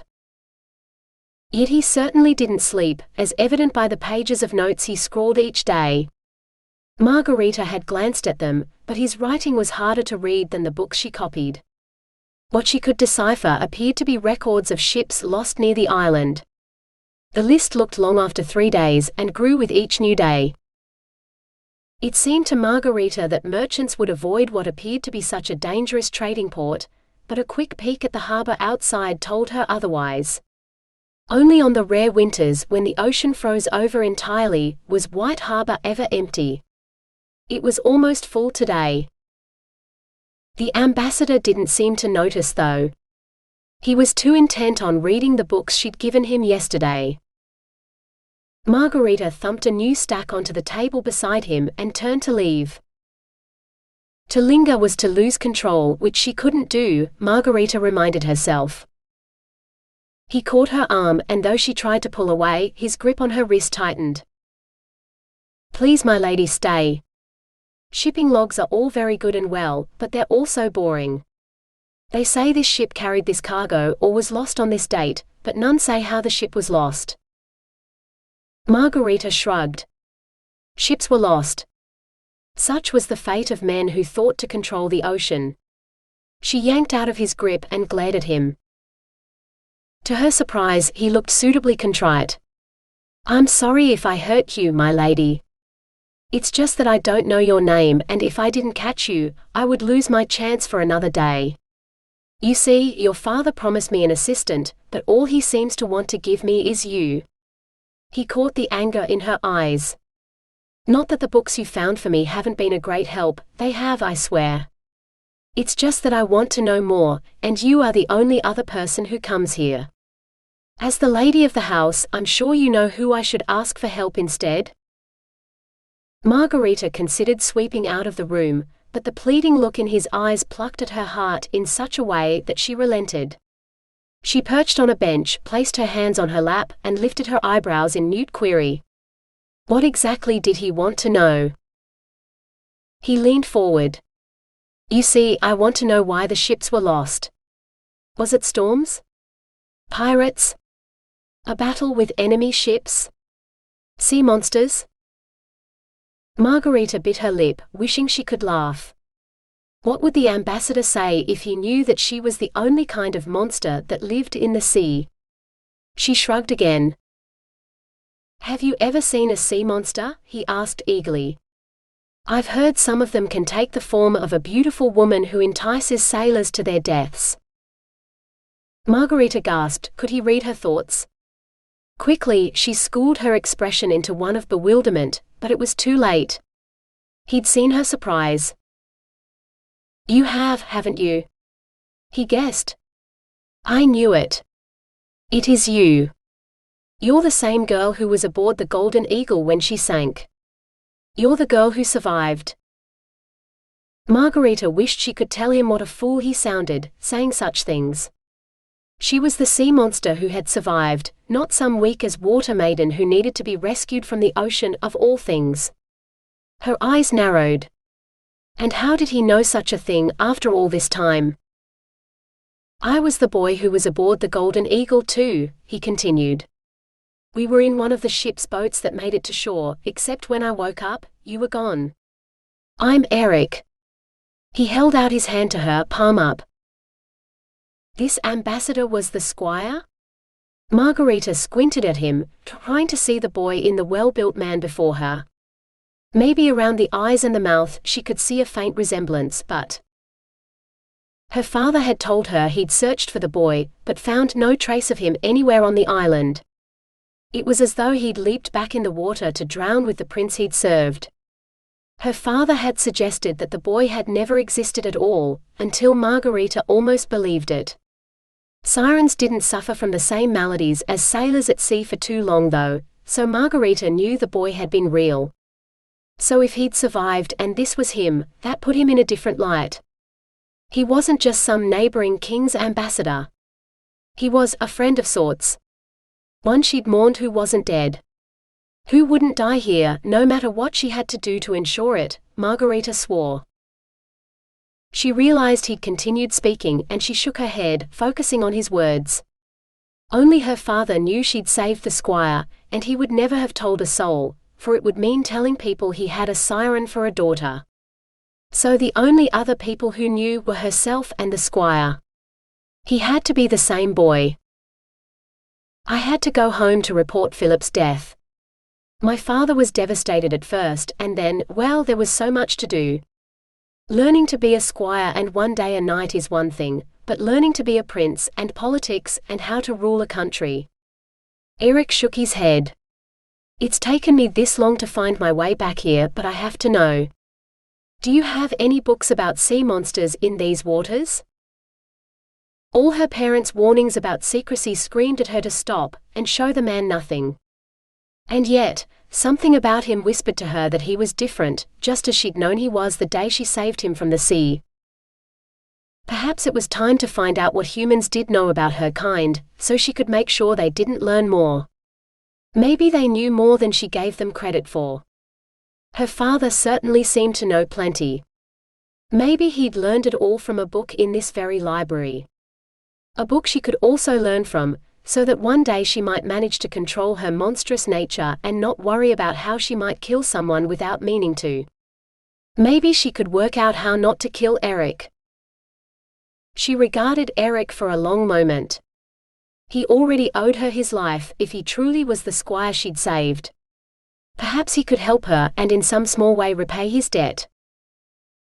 Margareta winked at him, then set off for the section on myths and legends for the first time in what felt like forever. 19. Had she actually winked at him? The frosty maiden who hated him?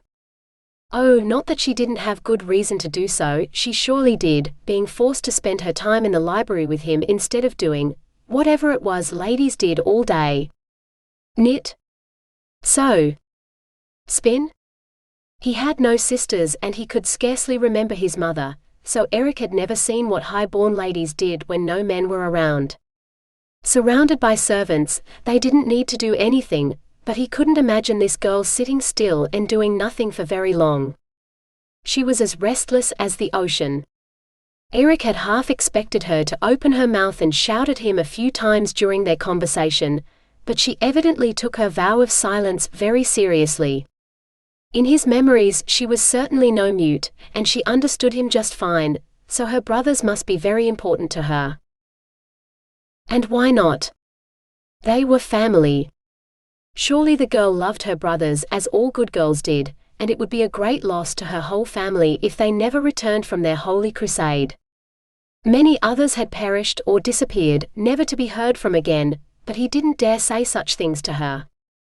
The intelligence that shone through her eyes meant she probably already knew, and if she did not, he would not be cruel enough to tell her. Besides, she'd already worked one miracle when she saved him. Another might not be as impossible for her as it would for ordinary people. She returned with 2 leather buckets of scrolls that Erik helped her to set on the table. She unrolled the first one on the table, and Erik was mesmerized by the detailed drawing of a sea serpent, wrapping its massive coils around a sailing ship amid fierce waves. It was a monster, all right. A fleeting image of blue scales on a creature easily as wide around as he himself, racing through the water beside him, passed through his mind, as if it was only yesterday he'd seen it. Had he seen a sea serpent? Is that what had brought him to the surface when he'd drowned? Or had the creature been a mermaid, like he dreamed? Whatever it had been, the creature had been doing the girl's bidding. That he knew for certain, for he'd heard her commanding the ocean itself. And a woman who could command the ocean in a world that relied on ships for trade was worth more than gold, jewels, and the highest pedigree. "Do you get many of these here?" he asked, trying to sound casual. Her expression was impassive. Then she sighed. She pulled a blank sheet of parchment toward her, picking up his quill with the ease of one who was familiar with writing, dipped it expertly in the ink before scratching out the words. "Too cold. Serpents prefer warmer waters." Like most snakes, Erik mused. But the ocean here is full of fish and seals and maybe other creatures too. She nodded slowly. He got the impression she was waiting for him to continue. Emboldened, he asked, "My lady, are there mermaids in these waters?" The quill appeared in her fingers once more, flying across the parchment. "Don't be a fool. Mermaids don't exist outside of stories." Her dark eyes held his. Mesmerizing, that's what she was. Would her gaze be equally cold if he kissed her? Erik shook the idea from his head. If she was truly as powerful as he remembered, to kiss her would be to take his very life in his hands. But by God, how much he wanted to. Even if it was the last thing he did, he would die a happy man. She broke his gaze, turned on her heel, and marched out of the library. Erik sighed. He'd been going so well, and then, like the bumbling fool he was, he'd made a mistake that sent her away again. But at least he'd managed to persuade her to show him some new scrolls that didn't mention a word of how many measures of wheat were aboard a ship when it sank. Erik returned to the scrolls, which were filled with drawings that his eyes didn't see. Instead, his mind was fixed on her ocean-colored eyes and how they might light up if he kissed her. 20. For the first time in his life, female voices arguing woke Erik. As his last dream faded, he realized he only heard one voice, but it was arguing loudly enough for 2. "I still don't see what you need me for. I am so close to getting the cloth right, I might have it finished this week. Instead, you want me to wake some man when you could easily do it yourself. You don't even need to touch him. Just throw a bucket of water over him or whack him with a book, or—" Erik jumped to his feet and met the annoyed gaze of the Grey Widow, who folded her arms across her chest. "See," the woman said. "He's awake. You don't need me. I'll go find someone to fetch food for him to break his fast." A hand grasped the widow's sleeve, and Erik realized the girl stood behind her, using the widow for a shield. From him. Pain smote his heart. "I'm sorry if I frightened you, my lady. The books you gave me yesterday were so interesting I stayed here late into the night to finish reading them. I must have fallen asleep on the table. My apologies if my snoring made you fear there was a monster in your library. I swear to you I mean you no harm. I am just a man." The widow snorted. Lady Margareta isn't frightened by much, sir. But a man who swears to do no harm had best keep his word, or evil will befall him. That I promise you. Don't harm my charge or you will answer to me, Erik translated in his head. I spoke the truth. I mean her no harm. Both yourself and Lady Margareta are safe with me, mistress. Lady Penelope, the widow supplied. She offered her hand and Erik kissed it lightly. She lowered her voice so that only he could hear. You should probably shave before you kiss her. She's not used to stubble. Erik's hand flew to his face. Sure enough, he did need to shave. Muttering something about needing to wash, he hurried back to his chamber. 21. Penelope's disapproval weighted heavily on Margareta. Penelope simply didn't understand the risks inherent in what Margareta was. If she touched the man, she could harm him. You danced with him just fine at the harvest ball, Penelope said. Touched his hand and everything, so don't tell me there wasn't skin contact. And if he really is the boy you knew all those years ago, you definitely didn't hurt him then. Margareta shook her head. Penelope could never understand.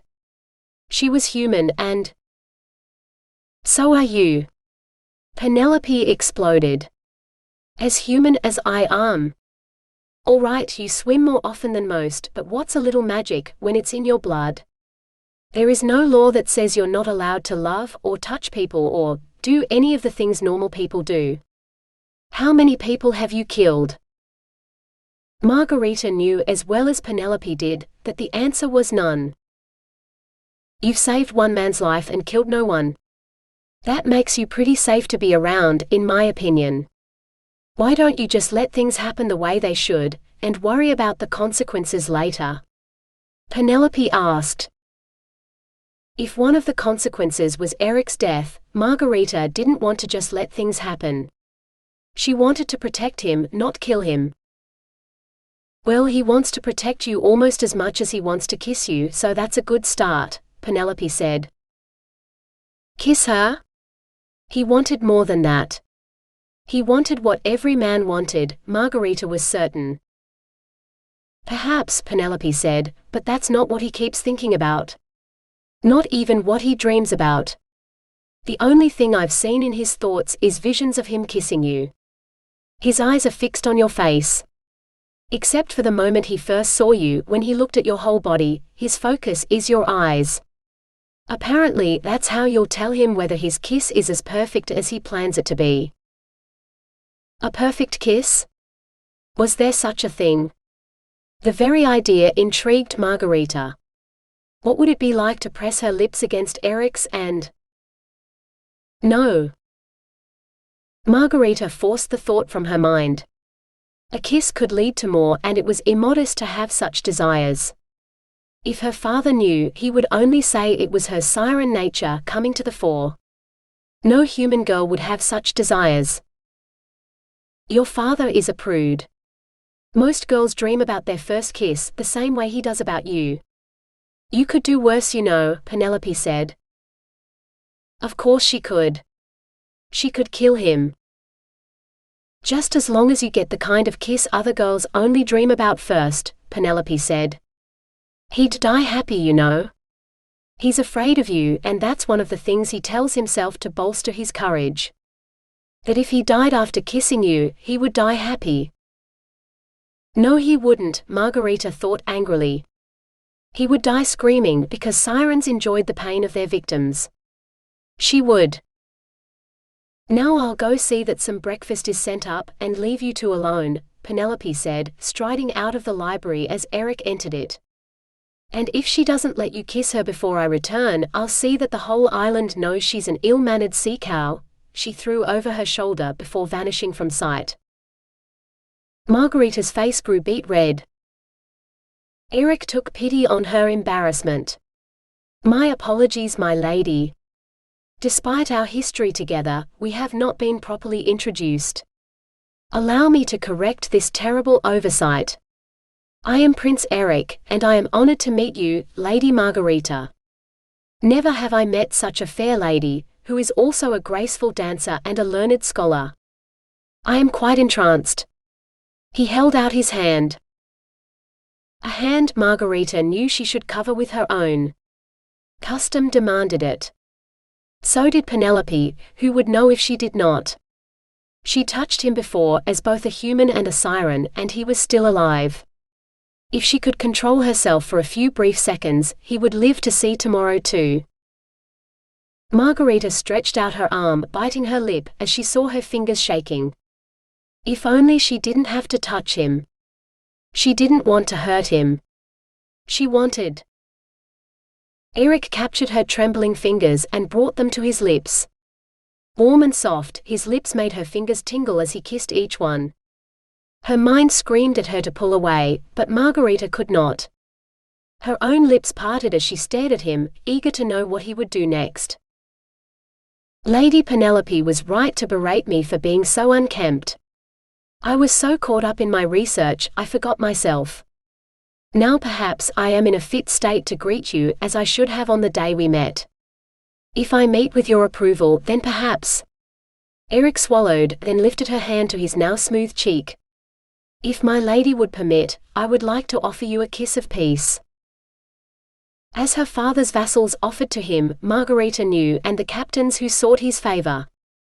It was a religious thing, a chaste thing, a ceremony of power. It shouldn't send her heart racing like hers did now. And yet, to refuse would be churlish. He honored her, for such gestures were for leaders like her father. Not his youngest daughter. Shakily, Margareta gave a nod. Erik lifted his hands to touch her shoulders. A fountain of butterflies erupted in her belly. This was dangerous, she shouldn't. Margareta brought her other hand to his cheek, so that she could cup his face. She took a deep steadying breath, then stretched up to lay her lips against his. For one brief moment their kiss was a chaste thing. Then Margareta forgot everything but the feel of Erik against her, the taste of his mouth and the hardness of him between her thighs as he pulled her closer, closer, still kissing her as if she was the very air he needed to breathe.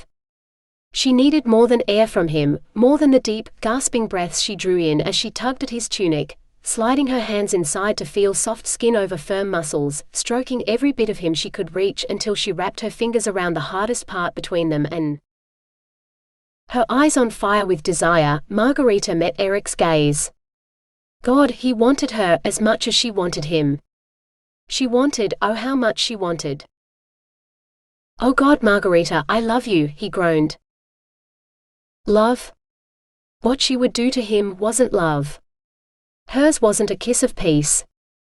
It was a kiss of death. Margareta tore herself away from him and ran. 22. Erik buried his head in his hands. He shouldn't have said it. Shouldn't have admitted that he'd loved her for years, since they first met in the boat, because no girl could ever compare to her. And turning a kiss of peace into one of raging lust with a woman who was already frightened of him, he deserved to be scourged for such blasphemy. No wonder the girl had run. But the feel of her hands on him, stroking him in exactly the right way, as if she was as overcome by her own feelings as he was by his. No. He'd imagined it, surely. No woman in creation would be so bold. A woman who could control the ocean could certainly control herself. Whereas he was an uncontrolled mess. Cursing himself, Erik set off to find some cold water to douse his desire. 23. Margareta slammed the door behind her, then put her back to it, breathing hard. She wasn't sure if it was because she'd sprinted from the library to Penelope's chambers, or whether it was the strange siren heat that still coursed through her, that made her heart beat so fast within her chest that she could scarcely catch her breath. That good was he? Penelope asked calmly, wetting the end of her thread before inserting it through the eye of her needle. I would have thought you'd have taken your time, but it's hard to savor your first. Margareta tried to calm the jumble of images in her head so that Penelope would understand, for no one could be so calm in the face of what she had just experienced. "I remember the day I first kissed Godfrey," Penelope said dreamily, as if she wasn't paying attention to Margareta at all. "We'd met at some of my father's feasts, but I'd never been able to exchange more than a few words with him. He told all sorts of stories about war and what he'd seen, stories I could listen to for hours, but my father never allowed me near enough to tell him so. But our eyes met across the hall enough times for him to start seeking me out, or find excuses to visit my father at home. One day he brought an urgent message for my father when he was out, and only I was home. As was proper, I offered him refreshments, and suggested he wait for my father. He paid me some pretty compliment about how he'd wait forever for me, or some such thing, and he stumbled over the words as he never had in his stories. That's when he first kissed me. Well, I pushed him against the wall and kissed him actually. Didn't take more than a moment before he was kissing me back, just as eagerly. We kissed for quite a while, long enough for him to get good and excited so I could assess the goods, so to speak, which I admit were quite impressive, before my father's arrival interrupted us. The bustle at the door was enough for us to straighten our clothing and for me to whisper an invitation to meet me in the garden later that night, and the rest, well?" Penelope laughed. "By morning I wanted no other man for my husband. Though from the way that man looks at you, he might be cut from the same cloth. My advice is to make sure he's as good with his hands as he is with his mouth before you agree to more. A good lover should give more pleasure than he receives." Margareta's mouth hung open. Penelope had to be jesting, surely. No woman wants a bad lover, Penelope finished for her. "I'd rather join the nunnery permanently than share a bed with a man who doesn't absolutely adore me, or at least love me." A fleeting memory of her mother's people, and what they did to men who didn't please them, flooded through Margareta's mind. She didn't want to see sharks devour Erik. She liked him. At least a little. He spoke to her face instead of her chest, and seemed to care what she thought. No one else except Penelope did that, not even her father. All he cared about was getting his sons back, her bawdy brothers who would go back to their violent ways the moment they regained human form, she was certain of it. At least she could save the people of Beacon Isle from them, if the island belonged to her.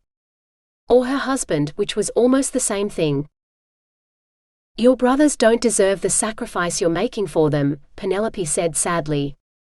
"But the prince you left in the library? Why don't you give him a chance to show you what kind of husband he'd make?" Margareta regarded Penelope for a long moment. She might not want to admit it, but her friend was right. Her brothers didn't deserve what she was doing for them, but that didn't matter. She had given her word, and the people of Beacon Isle would suffer if she broke it. But if she hadn't given her word, then she could speak to Erik, and tell him why he couldn't possibly be in love with a sea monster, for that's what she was to him. A creature in a book that sank ships and killed the prince she now knew was his brother. Who could kill him just as easily if she lost control and gave in to her siren nature. One thing was certain, she didn't want Erik to suffer his brother's fate. She didn't want to watch a man she knew and perhaps even liked be ripped apart by sharks. Never mind that she'd wanted to rip his clothes off earlier. It was a small miracle she hadn't ripped off his head, or any other part of him. Margareta turned on her heel and left the room. She knew what she had to do. There was only one thing that would stop her from turning into the most lascivious siren ever to step out of the sea, immersing herself in the ocean for a swim. Surely that would cool her desire.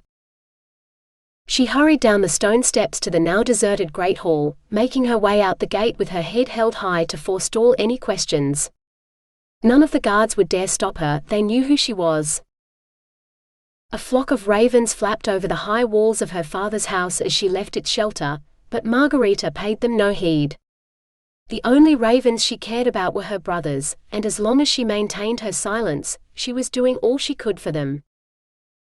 Her private cove was empty, as it should be. Margareta lost no time in removing her clothing, all of it, this time. The waves kissed her skin as she trudged through the sand, until the water reached her waist. Then she lost all pretense of humanity and shifted into her true form, extending her fins past what had been her toes as cool skin enveloped her legs, turning them into a powerful tail as blue as the deep ocean waters where she was headed. 24. Erik splashed himself with cold water until the ewer was empty, before he dressed and headed to the highest part of the house, the passage that looked out over White Harbor to the sea. The waves were as turbulent as his own thoughts today. Though he hated to admit it, he had the answer his father sought. Beacon Isle paid tribute to no one, for it had no lord or monarch aside from its master, who was a rich man indeed. The contents of his father's treasury were nothing to the port duties Master Nicholas collected in a single year. Beacon Isle would be a rich prize to anyone who could conquer it, but the very nature of the island made it near impregnable. Master Nicholas had a neat navy of merchant ships that could turn to war as easily as they did to trade. Erik's father would never win the island by force. And so he lingered here, pursuing his real quest, twin quests truly. His pursuit of the mythical creatures who had saved him, and the girl who commanded them. A girl who drove him to insanity, so that he kissed her and professed his love in the most awkward way. No wonder she'd left, undoubtedly disgusted that he would do such a thing. He must have imagined her hands on him. Even just the thought of it heated his blood to boiling again. Erik cursed and headed back to his chamber for more water. No, he'd go to the sea for a swim. Immersing his whole body in cold water would be a much better idea. He reached the stairs, then stopped when he heard voices. Male voices this time. "Did you see her again last night?" "I see her most every night. She swims into the shallows in that cove just past the breakwater, lays herself down on the sand and sleeps." "Why haven't you taken her for your own if she's so pretty then?" "Oh, she's pretty enough, but she's a mermaid, man. What use is a woman who has a tail where her legs should be? Waste of a pair of tits if she has no legs to dive between." "I heard of a brave man who tamed a mermaid once. They say she was the sweetest lay who ever lived, and she was his because he tamed her. See, the trick is to stop her going back to the ocean. She's powerless on land. What he did was cut off her tail, I heard. Not like you would with a fish. No, she's got legs beneath those fins, and if you want to get between them, you have to cut her legs free. Do that and she'll be your slave for life." A man took a sword to a mermaid and lived to tell the tale? On my honor, though I heard it was just a knife. And the man was no ordinary man, but the master of Beacon Isle himself. The master? Master Nicholas? Maybe. Might explain that daughter of his. Proud and beautiful as the day is long, not like normal girls. Wouldn't surprise me if she was half mermaid. The other man laughed. But which half? Now we know why the master hasn't married her off yet. Maybe. Hey, when does she come ashore? Maybe I should try my luck, if mermaids are such sweet wives. Just after sunset. At sunset he could see a mermaid? Without hesitation, Erik took the stairs 3 at a time, but he saw no sign of the men who had spoken. Only a pair of ravens perched on the window ledge, which flew off as he approached. Never mind, he told himself. If he could see a real mermaid with his own eyes, he could show the creature to Margareta. Then she might trust him with her secrets, or at least stop thinking he was a fool. He felt for his knife, closing his fingers reassuringly around the hilt. A mermaid was a wild creature at best, and all the stories agreed on one thing: she would kill him without hesitation if she felt threatened. The knife was for his protection. 25. Erik reached the breakwater, and only when he stood on it could he see the small cove he'd heard the men speak about. Small, private and empty. On a hot summer's day, he'd love to take a dip in the water himself. Now though, he had no intention of entering the sea. Not if a mermaid lurked close by.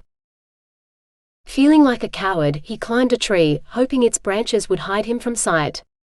None of his research suggested that mermaids could climb trees, but Erik didn't let himself feel too secure on his perch.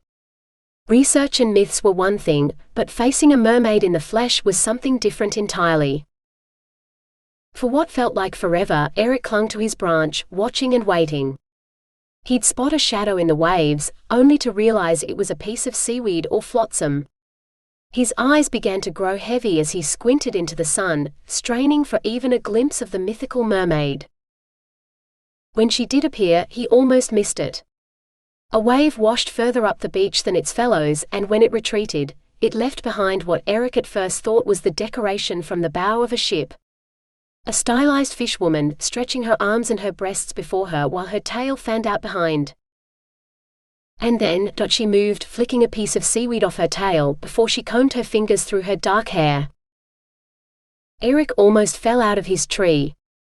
A mermaid. A real mermaid, not 50 feet from him. With care to make as little sound as possible, he climbed down, creeping through the shrubbery to get a better look at the mythical creature he'd sought for so long. Slowly, he raised his head above a bush. He saw her dark hair, then the pale skin of her back, and his breath caught in his throat. Legs. She stood on 2 legs just like him, though hers were bare. In one moment, she'd shredded half the tales he'd read about her kind. Erik grinned. He'd write his own book perhaps, and give Master Nicholas Library a copy. Or give it to Lady Margareta as a gift. Now that was an idea. He should have asked Margareta to come with him to see the mermaid. Tomorrow he'd bring her to the cove and watch her reaction. He must have made some sound because the mermaid suddenly stiffened. She scanned the cove, then turned around and directed her piercing gaze at the bushes where Erik hid. His instincts screamed at him to duck, to get out of sight, but he was mesmerized by the woman before him. And she was a woman.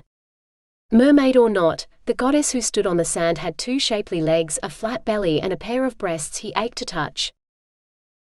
The siren had him under her spell, his fuzzy mind told him, but Erik waved the thought away.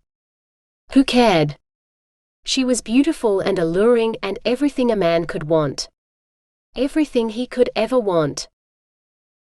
Erik rose to his feet and stepped out of hiding. He narrowed the distance between them and held out his arms. When she pressed her cold body against his, he closed his arms around her and knew nothing but the bliss of holding his heart's desire.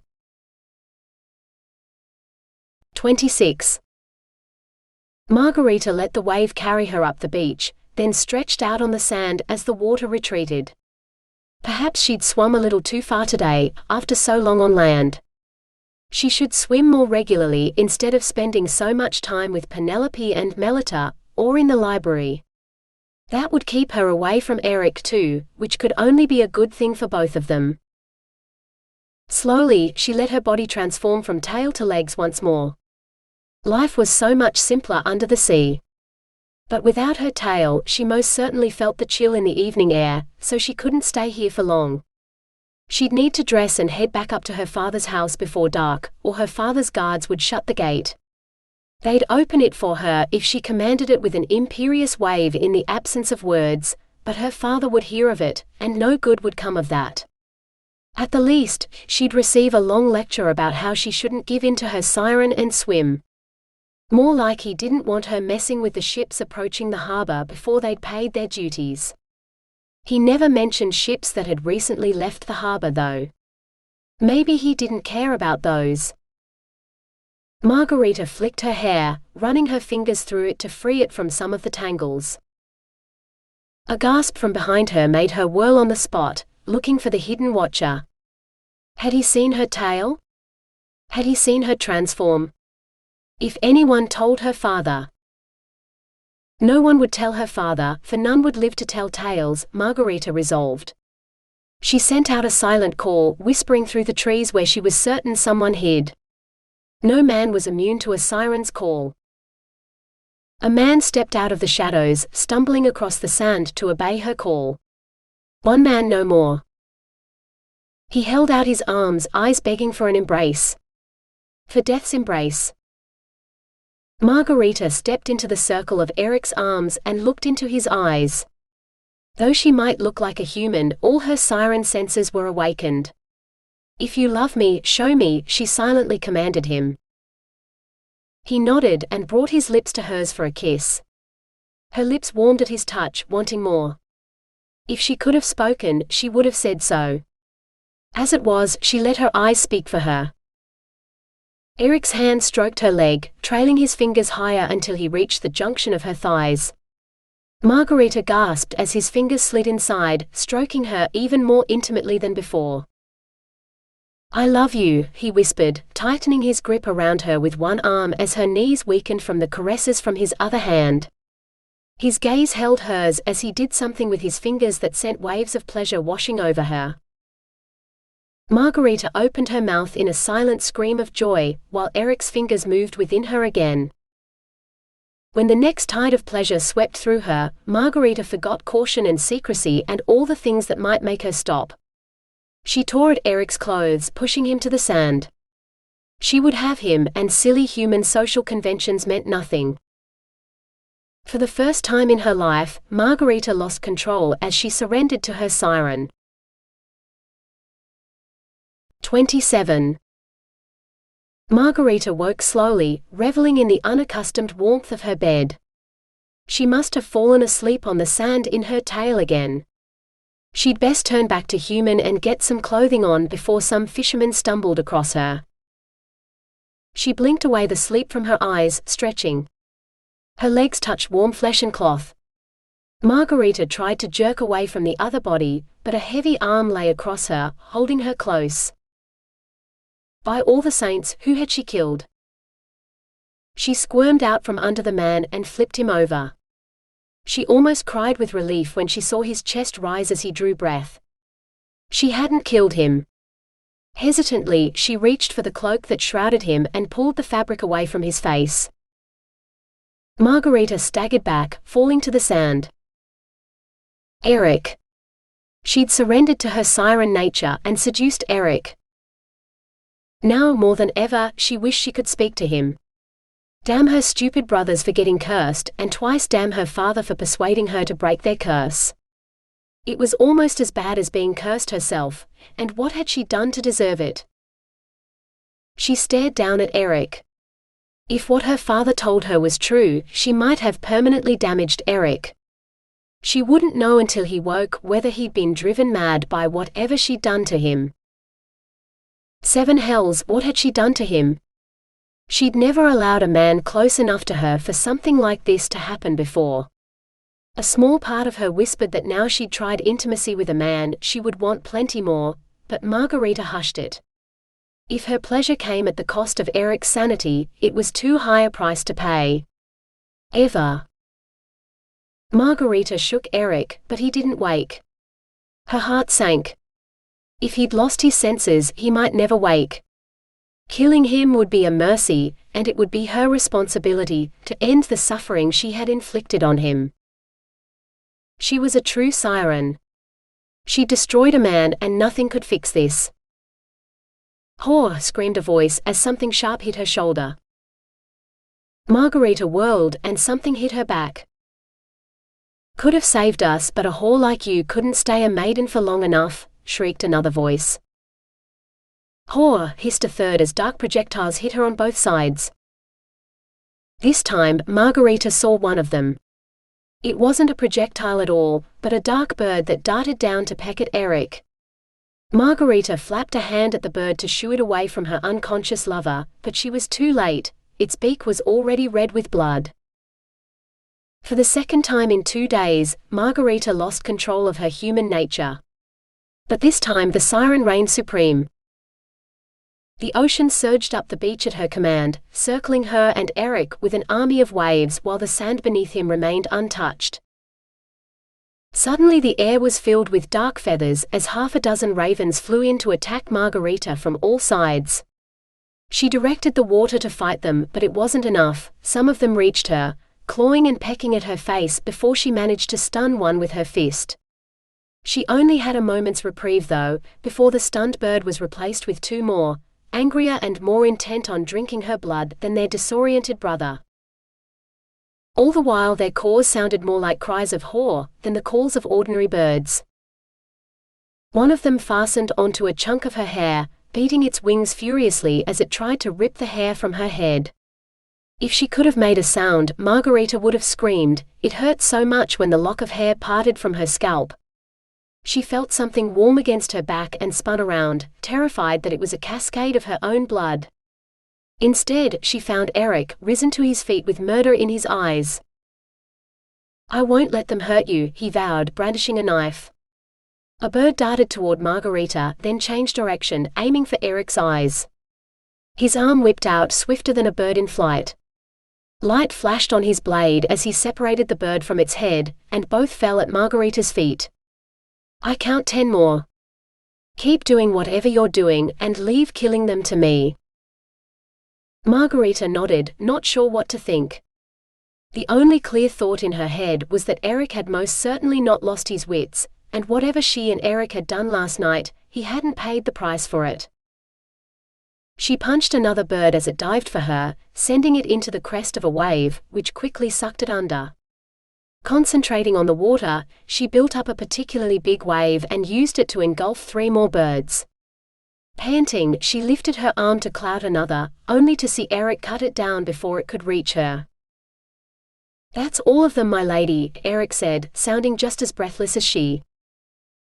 Margareta turned to face him.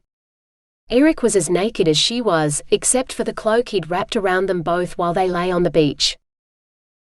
Memories trickled back of their night together, 2 bodies so entwined even she hadn't known which limbs belonged to who. Nor had she cared. He might be her first, but no other man could compare.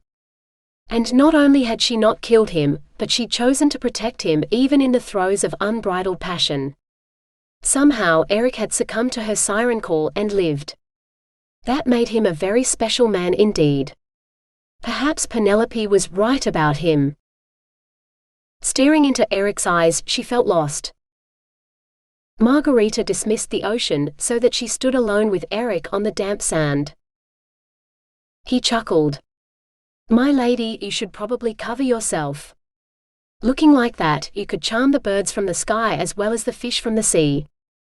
As he wrapped his cloak around her, he winked. It took Margareta a moment to realize what he'd seen. Not just her naked body, but her power over the ocean.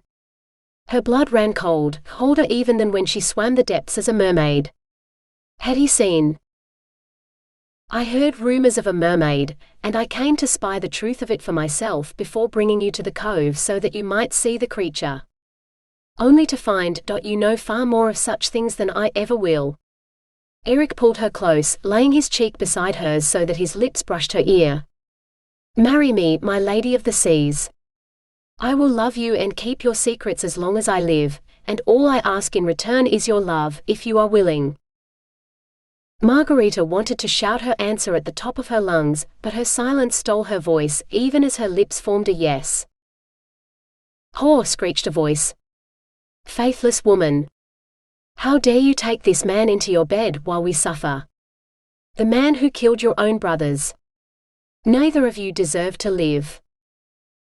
To Margareta's stunned horror, a raven with an injured wing hopped across the sand to attack her feet, screaming obscenities and accusations. A firm hand grasped the bird by the neck and held it up in the air. "You're a fool, Corbin. I gave you and your brothers a chance to live, to atone for your crimes. I even told you how to break the curse. You couldn't get girls to fall in love with you, but your sister, whose loyalty to her family made her vow to save you, still might have freed you. If you'd waited a few more hours, she would have broken the spell with 7 years of silence, virgin or no. But now, you have forfeited your right to even a sister's love." The woman who'd spoken wrung the neck of the bird and tossed it on the sand beside the other piles of damp feathers that Margareta now realized were the corpses of the rest of the ravens. Her brothers. The woman bit down hard on her lip, raising her hands high. The birds moved, floating until their bodies formed a line on the sand. Only then did they begin to lose their feathers, growing until they became not birds but young men. Young men, she remembered, though they were older now. Raven had been a boy of her own age when she last saw him, the youngest of her brothers, and now he was a man grown. A man decapitated too, for his head lay a foot from his body. Margareta let out a sob, and another. The sound of her voice seemed to echo in the cove, for it had been so long since she had heard it. "I didn't want them to die," she cried, falling to her knees. The same strong hand that had wrung Corbin's neck landed on her shoulder. "Then you are a better person than any of your brothers. They would have killed you and your boy here." The woman nodded at Erik. "He'll make a better master of the island than any of your kin."